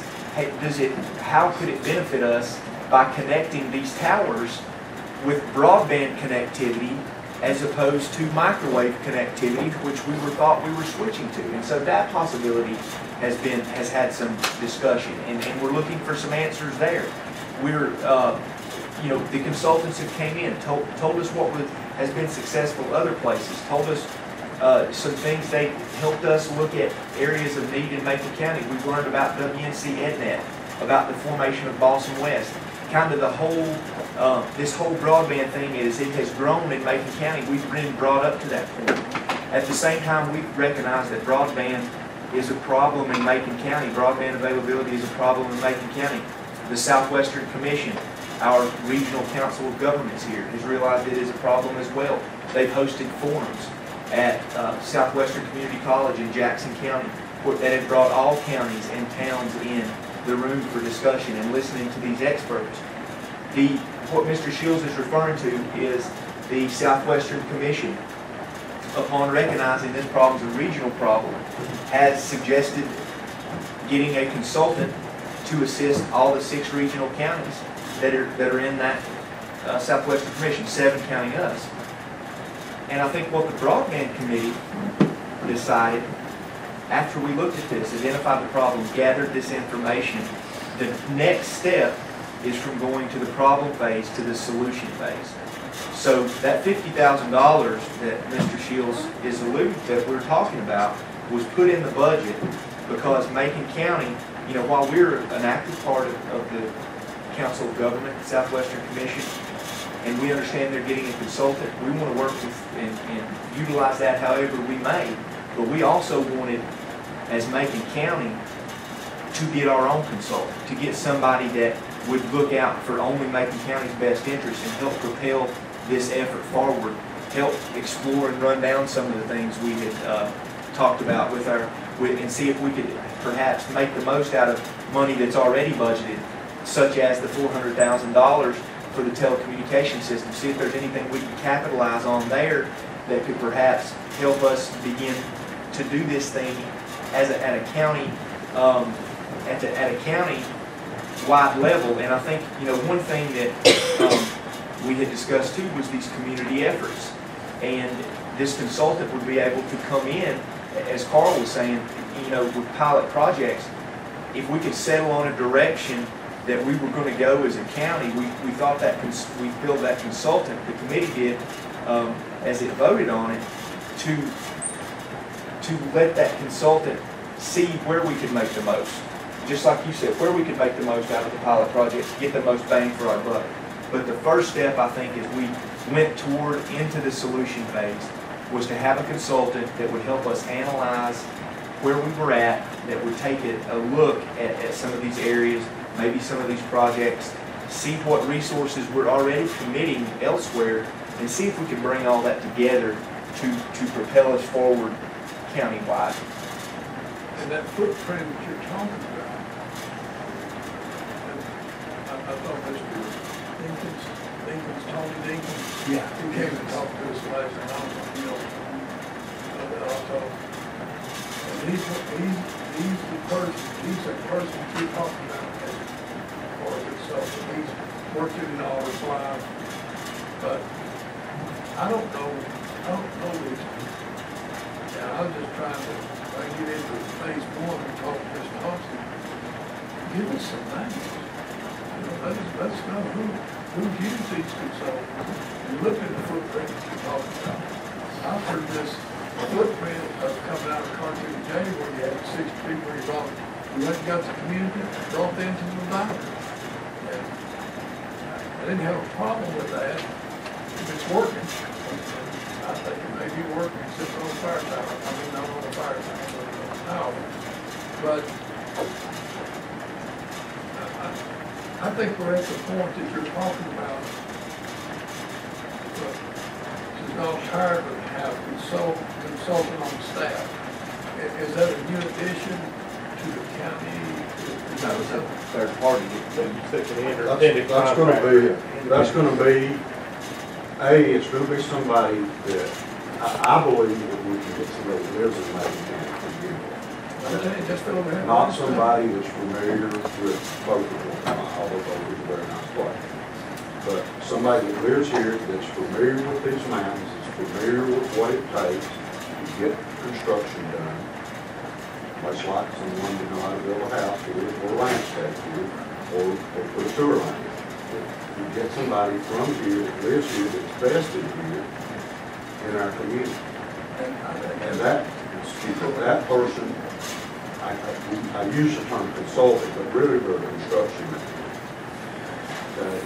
Because the consultant and the construction manager, because they're going to be involved in the implementation of it, not just the design. Everything you said there, I think the broadband committee, we're in that moment. Yeah, we got it. We don't know, what I said today is, Ms. Thompson, I need to meet with you. You're the chairperson of the Southwestern Committee. I need to meet with you. Are there names out here? And that's what you're saying, is that we need to have a collection of names, preferably from Macon County, who understand it. We're there. We're just maybe not as fast as. And there's great, well, I mean, we're right where we need to be. I don't think this committee, I don't think it's dragged. I don't think we've wasted any time. We did all of our research. We got a final product. We got this survey that we wanted to get taken care of. We got all the information gathered that we wanted to get gathered. And we did all that to identify the problem. Now we're moving forward from problem to solution. We have put money in to hire a budget. We have put money into the budget to hire a consultant to do just what you're saying to do, to go forward with that next step. And I think what you're saying, Mr. Shields, is just we're trying to get some ideas for who is a consultant to hire. So that's what we're in now. There's some grants coming through. We have an ARC grant that is coming up in August that could potentially be more funds to help us get that. That's why, that we're getting this consultant in line to be able to help us pursue these grant opportunities and to keep propelling this effort forward towards a solution. I think this committee, as Carl alluded to, it served a great purpose, and we have gained a lot of information, and it's taking us now, the recommendation that has came from this committee, along with the survey that we'll use as a tool when pursuing grants and things, is to get a consultant, get a professional that is familiar with Macon County, like you're saying, familiar with broadband in the mountains, and help us move forward. And I think $50,000 in the budget. If you're not familiar with House Bill 68, and I meant to bring a copy of that. He's from Tabor City. Me and Kevin met with him in the county commissioner for Commission Service Board. It's for broadband for rural county. It passed 100, and there were 6 votes against it in the House. But it was moved out and asked some discussion out of the Senate. It looks very positive. How that's going to work is that there's such a lobby against broadband in rural communities. If you go down there, they have to tag each other. So, because there's no money. That's just like Carl said, there's no money. So they tag each other because they don't want to provide the service. So this is the first bill that's maybe through the House. And his name, I think his name's John, representative. He's Republican from Tabor City. He's a real nice guy. And this is an internet bill that will allow rural counties, tier 1 or tier 2 counties on broadband to be able to give that county the freedom to apply for funds. There's money that goes along with this Southwest 68. My phone's dead, I couldn't read the whole, I meant to print it out today. So hopefully, and again, we don't know where it's going to land or we'll get money, but now Sir seems to think that one, if it goes through, that the Southwest Commission will certainly have, will be eligible for some of that, and how that will be divvied up, I don't know. Or what that does, what that gives the county's ability to do, and I'm well my head, I'm in the weeds in that. But somebody like Carl will understand that you can go to a Morris property and say, here's the community here, and this is X amount of dollars. We will pay so much per at least this, you know, if you provide the service, we can provide X amount of dollars. That's it. And that's, if you read that House Bill, it's House Bill 68, it's in negotiation now. I did not call today to see where that is. And then Joanna Reese can tell you there exactly where that is in negotiations. Hugh Johnson, either one, can tell you exactly where that is. But it's got legs, and it's not dead because it's got such a strong open house. And how that would affect us, I don't, you can't tell. I don't know that. But to answer the question, on $50,000, what we're at, right? Yeah, for the consultant, and I think we're both saying the same things, and I think that the thought of the committee behind that, and Warren, you certainly feel free, or Mr. Shields, feel free to, but the thought of the committee was to get a consultant to come and analyze where we're at and what is the best way for us to move forward with this at a county level, not necessarily with the county plan, but at a county level, whether it is going community at a time, connecting the towers, we've discussed that, let them look at that, but show us the best way to get broadband to the most people we can get in Macon County and show us the least path of resistance to do that. And at that point, when we have that then I think the thought was, okay, now let's discuss funding. Are we going to go for grants? If the grants need a match, we have money in fund balance. If we apply for a $700,000 grant that requires a $100,000 match, would we be willing to, it'd be the pleasure of the board, would we be willing to use those funds from fund balance to match the grant? Or if we, you know. Is that what sir will talk about? The grants that's there? Well, there are grants, and there's grants available right now. That we Everybody and their brothers going after this. And a lot of people that's already got a plan in place is going after those grants. And we're not going to get in front of it. Here's my concern.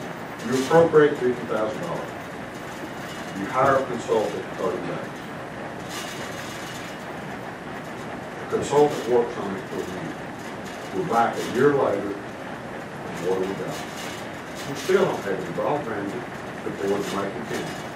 We have zero to show for it, other than we've got another 3-ring binder with a bunch of valuable information in it. It's not going to give anybody any broadband, any better broadband than what they got. But I don't see what your suggestion makes it any better, time-wise or otherwise. Because I can hire a consultant in 30 days.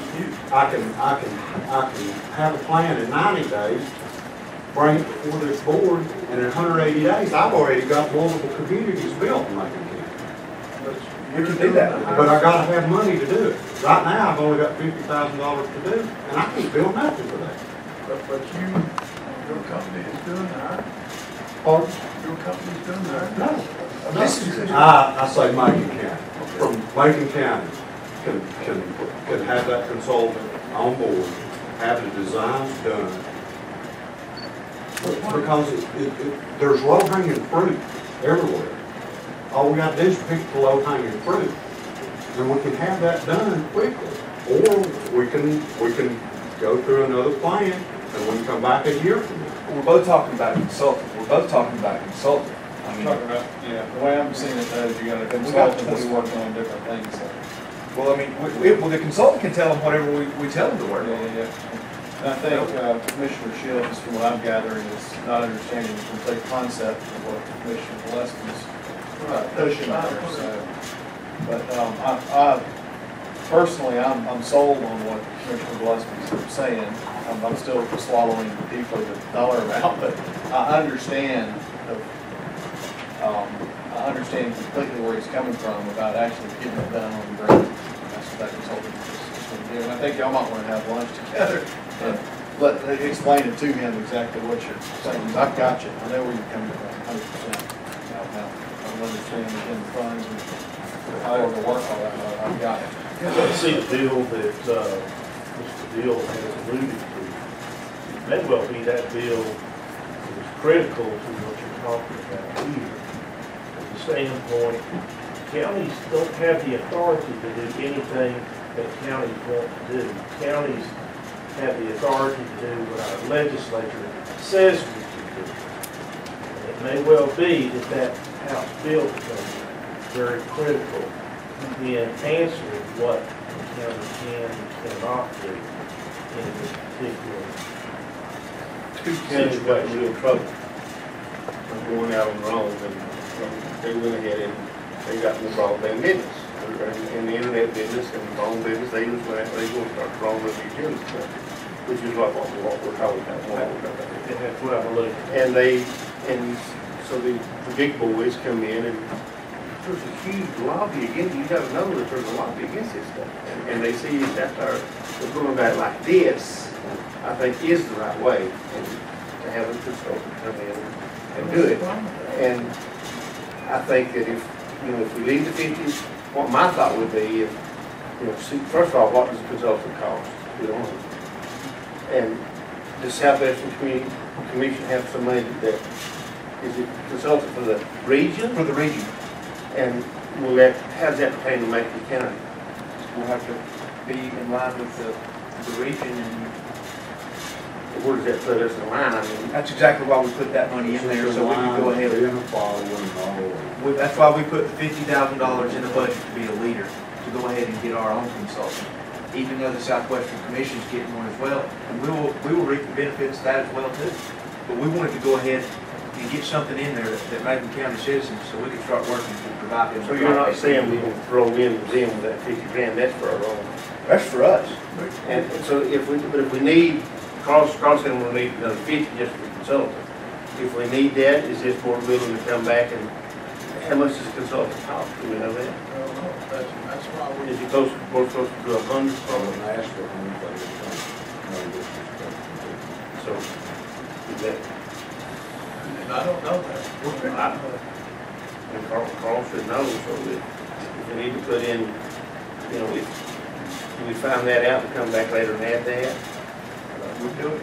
We'll do it however y'all want to do it. I mean, do we, if we want to move ahead with a consultant, do we do that now, or do we wait on, the question is, do we go now, or? Well, it's in the budget, and I mean, we don't want the consultant to take a year either. And the scope of work that this consultant is going to do is not mapped out.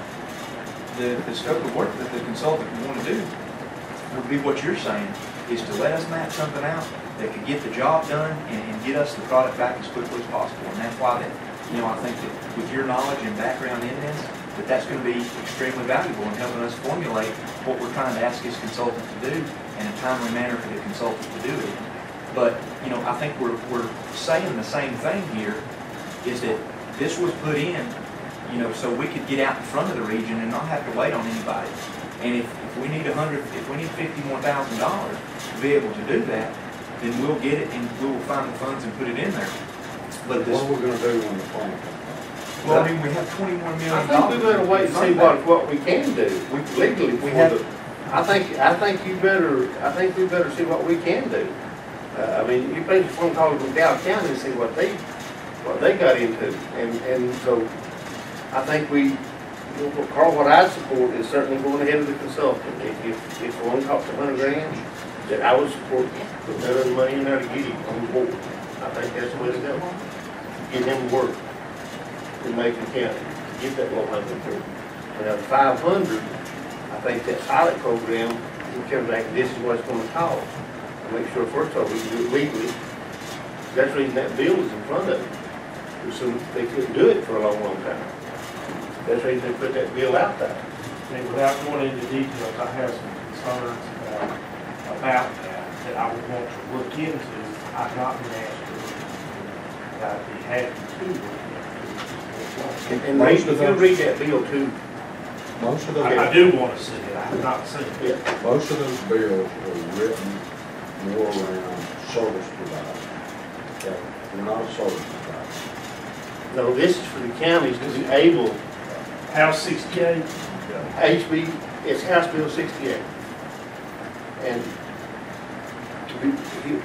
I've read it, I can't remember, but it is to allow county, rural counties, you have to be a specific group to be able to apply or even to be able to do this, to be able to do this type of service and provide it. Because you've got so many others that can file suits against other places that try to do it. So that's what it all centers with. Again, just to re-emphasize Carl's point, he's not suggesting that the county get into the business at all. He's just looking at greasing the wheels and how to facilitate. But once you pay tax dollars to provide the service,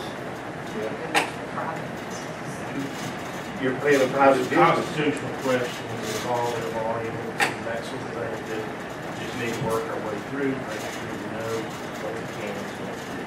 did you do the same thing for municipalities in the counties who not participate in being a provider? We're not a provider. We're not even getting close to that. You know what I mean? We don't want to. No, we don't want to be in the internet business. Period. Then again, still what I'm saying, we have a broadband committee, and to speed something up, we just bypass them. Well, I think we're doing what the broadband committee said to do. We're hiring a consultant. I mean, that was put in the budget, that $50,000 was put in the budget to do exactly what we're talking about here tonight. I mean, it's done. But what we're saying here, you may not be satisfied with the speed of it, or we don't know the speed of it. I don't think he does either, to be found. Yeah, I mean, Because it'd take him, how long do you think the consultant will take for? I think you'd be ready to build for 6 months. I don't want to 6 months. that's Find the great. right consultant. That's But great. it's irrelevant because we don't have any money to build. There's not been any money appropriated to build. And we don't know if we can. So, I think that's the issue, you've got to be certain that you have the ability to lawfully appropriate money. I'm not saying that you can't, what I'm saying is you need to be certain that you can before you embark on doing it. We'll have a consultant is no problem. Right. And I think that's what we're doing, hopefully at our next meeting. But again, we haven't been stagnant. But I think the lady out there today complimented Macon County for being out there. We're here, Jackson County, yeah. We've had people call us to ask how we set the committee up and ask kind of how we organize the meeting. So, I mean, the committee, and Commissioner Gillespie alluded to it, has served an excellent getting us to the point we're at now. I mean, it's been an excellent tool, and just Mr. Shields, thank you for. It was Gary Shields took his thing when none of us, Carl, when you come on board for none of us even was more than Doing a great Gary job. Shields said out there. Because I can't even For put the same reasons you're saying, we have a need in this county. And for the same reason that Tommy Reeves would say, for the betterment of an economic. You sit there in a planning board, and you hear a realtor say, I lost the sale today because I couldn't get broadband. And I'm sitting there thinking, boy, this is serious. And so that started building that fire.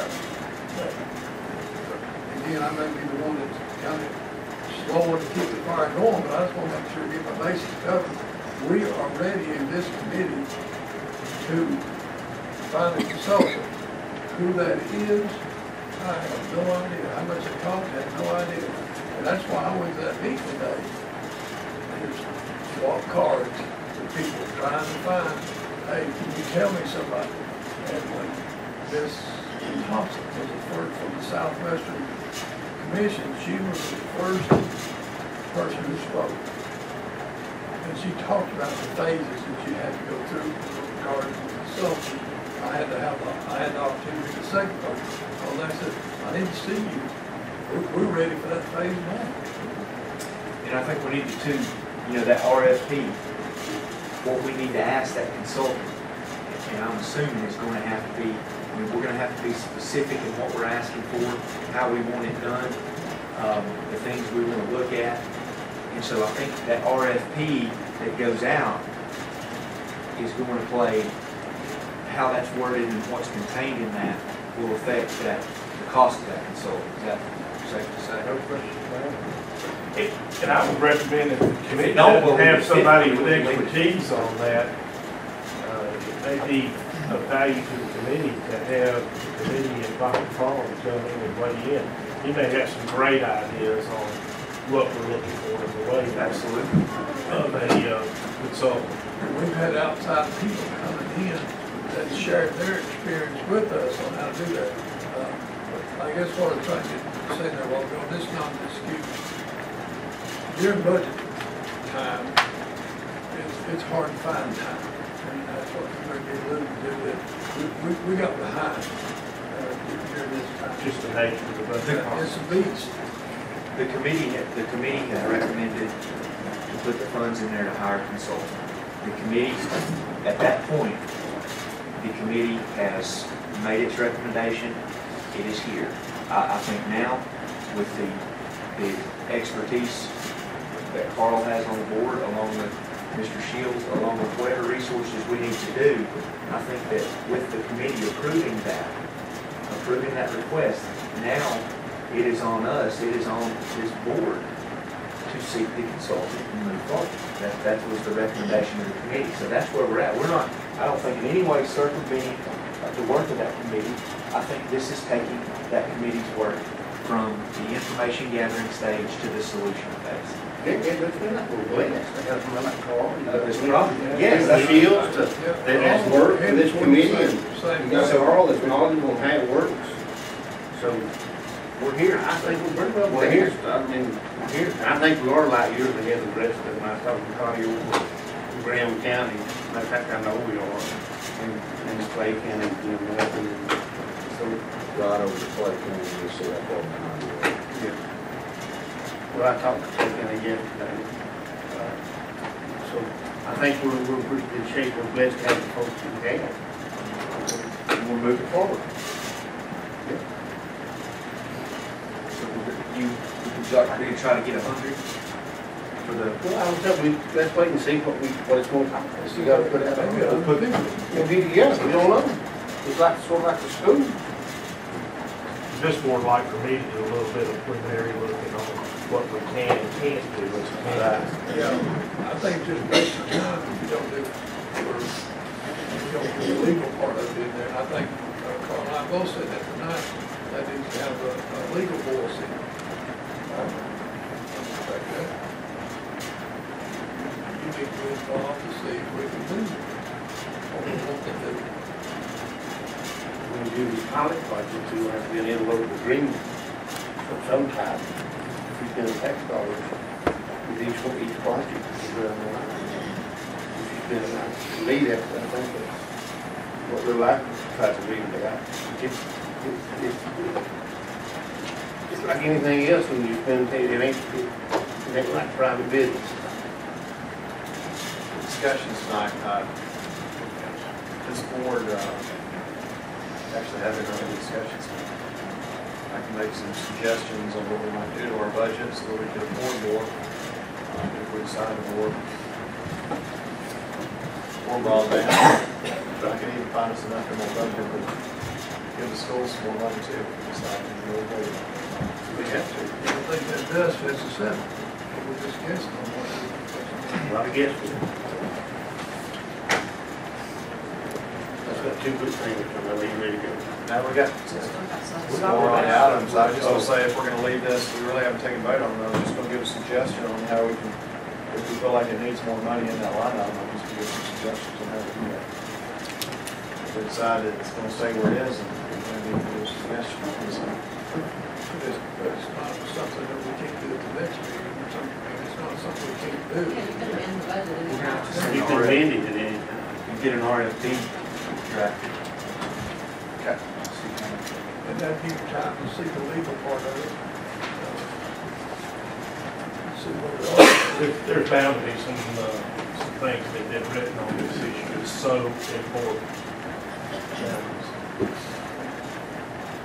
All right, so it sounds like this issue is going to be tabled at least until our next meeting to do a little research time. What else are you looking for? Well, I'm gonna ask Derek tonight,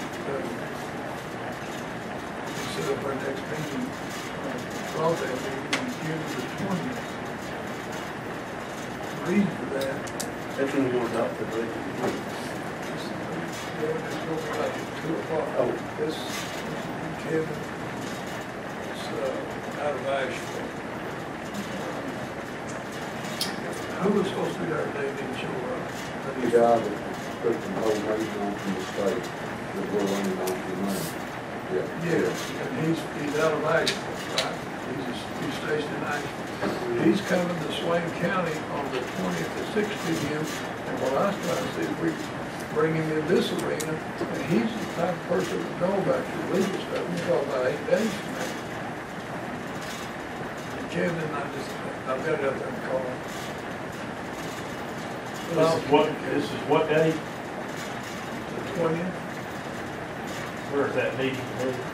We don't have it over here in the annex, but he's gonna have one at 6 o'clock.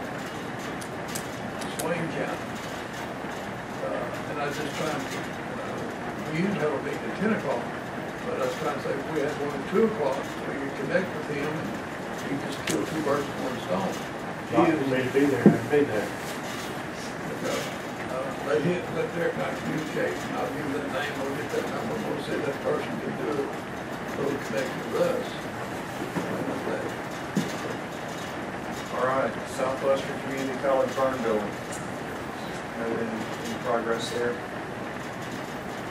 On there. I think the last we'd heard was that SEC had selected maybe a new piece of property at the last joint meeting we had, and I think it was kind of, we were waiting on them to come back to it. Best I can tell, just from conversations I've had, I think the school is ready to move forward. Yeah. So, we just need to come up, somebody wants to grab it. I guess we just do the final, exactly what we're waiting on. We're waiting on something from Dr. Thomas as far as. Well, I think, you know, if we got an appraisal, we get a survey. We got an appraisal of the piece of property that we're no longer. It's not a survey, we got a survey. No, we got a survey. Survey. They ain't got an appraisal, we got a survey. We didn't get an appraisal. And then the discussion shifted to moving to a different side. So at this point, We have an appraisal or a survey. no, nothing has been done because there's not been any indication from this board to Southwestern if that is a possibility. But I think that's something that you would discuss. Yeah, and I think that, you know, we kind of know the generality of that new site.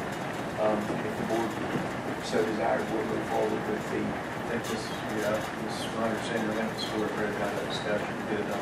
We're just going to new survey and appraisal. To move it over, you know, do you know where it's gonna be before fall? You know where it's home.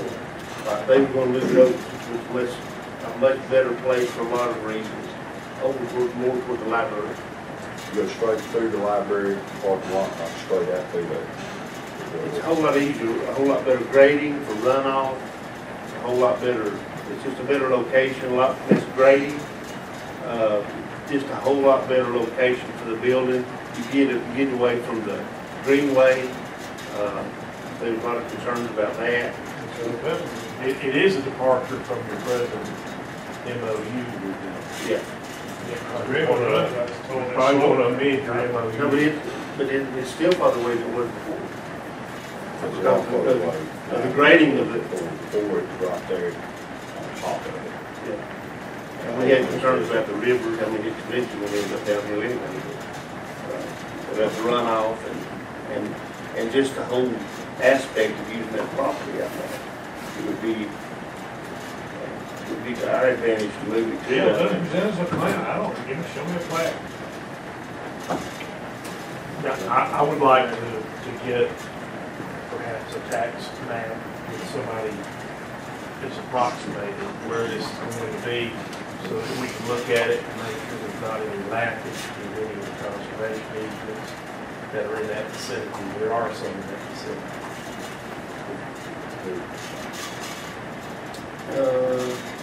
He would be way on below that. Likely. Yes, yeah, he would be, I mean, I've been out there and I know pretty close, but I still don't know exactly where I they don't had think it. that's my problem. I know where I've got mine, but I don't know where they got it. There's a little service road there, above the green. That's right. Yeah.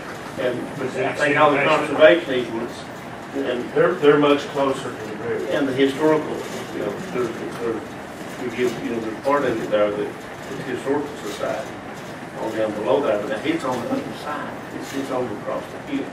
Wouldn't be no, nothing to do with this. But you're right, probably need to look at it, whenever we proceed with that. Somebody needs to, I don't know the exact location, but I know it's a much better location than anything on the other side. I'll be able to take a You've been out photocopy there of the tax maps and red pen and show us approximately where he's talking about. I'm sure they'll be willing to come out and show But that. don't you feel it's a much better location for a lot of reasons? Because I think that's something, not for tonight, but something that this board's gonna have to address is what that facility could cost Macon County. This was a conversation with Y'all want to grab that one? I believe I'm getting, so be here tomorrow night, right? I believe I'm going to talk to them today. Does the board members feel comfortable with taking that lead or ready? You want somebody else to do it? Let's give us more now, maybe that's what they think We don't want to. Gary will be doing himself, I don't know. People there today. But there is a process that has to go through with this, they have to go through the state, they have to commit. So the first thing we need to be doing is the appraisal. So get the survey, get this property appraised, we need to know where it's located, we need to get the MOU revised. Once we have all that, we're ready to go. Yeah. And also cuts down the amount of property we need, because, That's true. you know, when you, is on that slope, you don't need to get as much property, but they use, we use that property, one of them, somebody will.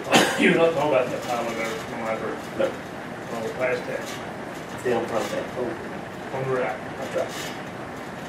But not down to the flat, No. out by the river by any stretch. No, You're not going to get any conservation. Y'all help me remember, we'll just have those an agenda item for tomorrow night. Yeah. And if I may, I have one item I would like to remove from the agenda, item H. Okay. just now. Out of what? H. So now we're at I. Any other budget issues? Like we got the sheriff's budget? EMS or finance, who else is it? I do have one. County manager? Go ahead, sorry, Rob. We've got a lot in the mood in It here. is, it does get the sheriff, probably hopefully in a good way.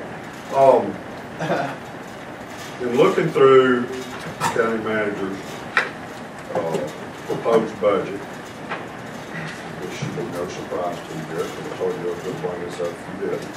Page 3, phone system installation. Prior to me being on this board, there was a vote taken to replace the aging phone system. This lead, I'm reading straight off of this, if you're going to read it, but it'll be $93,000 annually. Current one costs about $224,000 annually. So that's about $131,000 in savings. That's the community on that. One issue I've got is I noticed that in several places in the sheriff's department budget, there was, this isn't cell phones, this is landline charges to the vendor that we are moving away from, and best I can tell, there's still $131,000 in this current budget that should come out from the savings that is described here on page 3. The telephone line items, although the project is now up and running, it is installed now. We didn't know if we were going to experience any hiccups in the phone installation, which is, of course, ran right up to the fiscal year 17-18 budget in this year. And we wanted to give it a year. We wanted to give it a year to work, to see it run. And if those savings are realized in that telephone line item, they won't be spent out of there, and that money will just keep accruing as the year goes on. But I felt a lot better doing that than I did pulling it out and then having a hiccup and having to come ask for money out of contingency, or what, you know, if you take, that's both of those, and it's in my budget message, it's an approximate phone cost on each one. So you take $130,000 out of there, even if you take, say, $100,000 out there, and we only save $80,000, then that means that we're having to come back mid-year, toward the end of the year, and request $20,000. That phone system's going to save us money, and the only question is how much. And until we see it work a year, I don't feel comfortable budgeting this cost savings in the first fiscal year that we're running the system. And I mean, you know, that's what that is. Well, I have all the faith in the world in you looking at the numbers, and no disregard for you split up in maybe too. So I think that 131,000 needs to come out of that, and I'm confident that if you've done the evaluation and done as thorough a job as you do on everything else, those savings will be there, and I'd rather save the taxpayers of Macon County that $130,000 starting now. If you want to do that, if that's the pleasure of the board, I'm more than happy to do that. But I couldn't, I wouldn't recommend. I mean, it wasn't in my recommended budget, and that's the reasoning behind. And if the board wants to take that out of there and wants to vote to have that $130,000, we'll pull it out. But I would like to have a year to get the kinks worked out, to see if there's any hiccups in the system.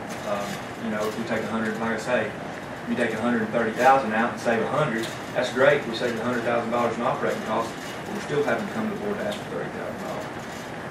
So I'm confused, was this in the sheriff's budget? It's listed in multiple places, and it's listed in the sheriff's. So it's actually, you know, more than 130, because this 131 has nothing to do with the part that's in the sheriff's. No, I saw this.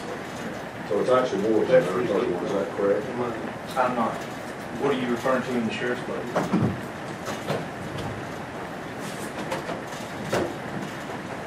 Probably insert those pages and break down their That's right. itemization. I mean, it's listed multiple It's a little bit different. times Right.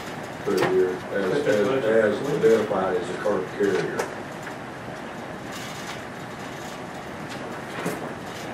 The budget message was printed. Yeah, Your budget was printed 3 months before before. yeah. Yeah. That will be changed. That because those charges are 2 listed. months. The sheriff's department budget, like the entire remainder of the budget, will contain the operating costs associated with the current phone system. Everybody's budget will contain the current operating costs associated with the current phone system. And they're again going. That's their budget request. Their actual budget will be part of the budget ordinance. Which, after it is recommended, will include the operating cost associated with the current phone system.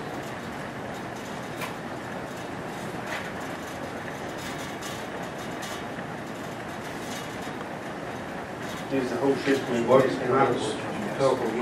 place? Here, part of the agreement is $4,200 are necessary, to continue our telephone communication. That's in the sheriff's, the budget that the sheriff presented to me. Correct. Right. Way All back the in phone February. costs, all the phone costs that are in there. Is that all part of this Yes. 2.4? Yes. Cell phone calls. As well landline as, calls. yes, cell phones are Those little included as things well, but those called, numbers that were my given, Wi-Fi's. that number that you're referring to, that Verizon for my 224 is files. strictly related to the phone system. That's what it says. Yes, sir. The old phones. The old Which phones. is no longer in.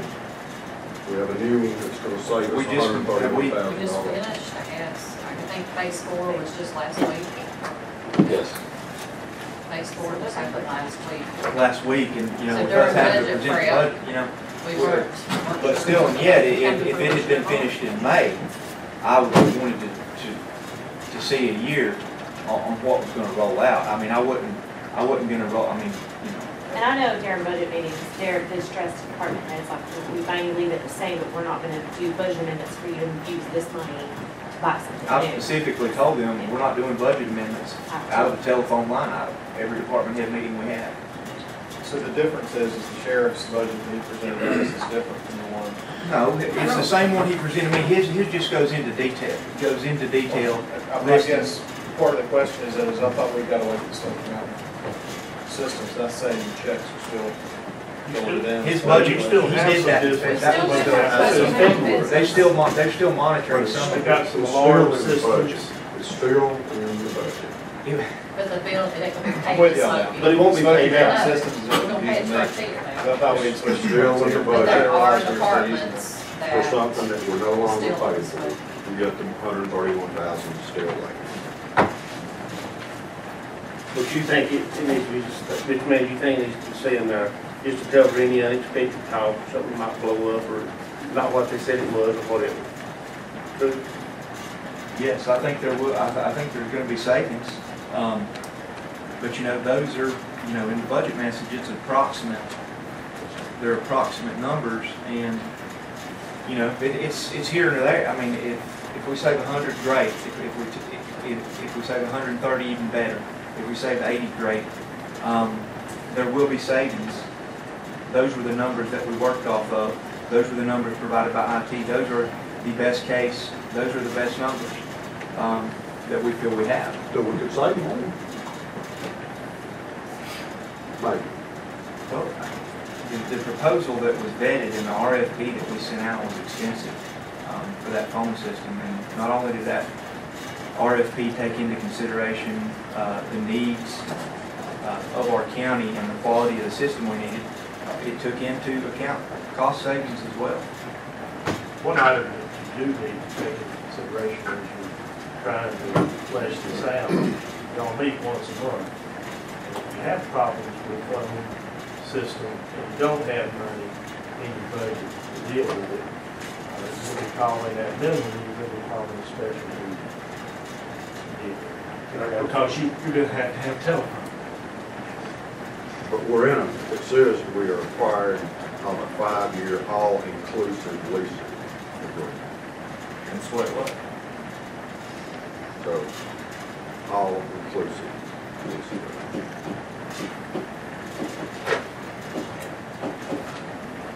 That's all I have. Anything else? Just two things real quick. I passed out a resolution that we bring tomorrow night. Okay. If I'd ask you to read that over, it's about mental health funding. We'll be sending down they're in deep discussions for next week. And we'll talk about it tomorrow night. I also want to pass out a funding request for tomorrow night. Tommy Jenkins will be here along with others. This is on the Aquasi initiative that the town and the tribe, and this is on, we're going to ask for some money out of this year's money to go into the initiative. They've done some good work on this with Mainspring. You'll see please read this over. And we'll be asking for some money that's in this year's contingency and this year's budget to contribute. The town of Franklin has contributed their part. They're asking for our part. Mainspring is and you can see what they've contributed, and so, and the work that they've done to help at the entrance to our town. And it would help, that why is the county involved, because it helps, you can see all the work that's been done by these folks and why we think the money's important. So I would ask you to look at that, and we'll be asking for appropriation out of existing, out of this year's existing money, Mr. Chairman. Just a heads up, Mr. Jenkins will be here to answer any questions about it. How much you gonna be asking for? How much you got? Maybe 30. There's not much. It's 12. Ron, Yes. what's the purpose of this? The resolution asks them to restore, they take away 69 million. Based on the legislature, every member of the legislature. And to take away 69 million out of the funding reoccurring this year, 100 million next year reoccurring. What it means to our county, the 23 counties, is $5 million. What it means to Macon County in particular is we're going to lose people. And what it really means is, number one, is our funding at the health department, substance abuse vacancies. It's included in that. That's number one. Number two, we look for more treatment, but better another expansion of Boston, which is full. That's number two. Number three, it's going to cut back on Black Mountain ADAC again, which is full. We just had one stay at Black Mountain. We got him out of Robbie's jail. Me and Steve good about him out. He stayed at Black Mountain. The wait time to get an ADAC now, with no insurance, we have no insurance, wait to get an ADAC for treatment. To mention detox, Robbie's doing the detox in his place. But the wait time to get into Black Mountain now is 4 weeks for treatment. Down to 8 days? Huh? So it was down to 8 days? Well, oh yeah, 7 days. And that's in Because all counties, yes, we're all, the Graham County Pie serves, the Cherokee Pie serve. It's really affecting the rural counties, from Haywood West more than anybody, just because we don't have the facilities and the money.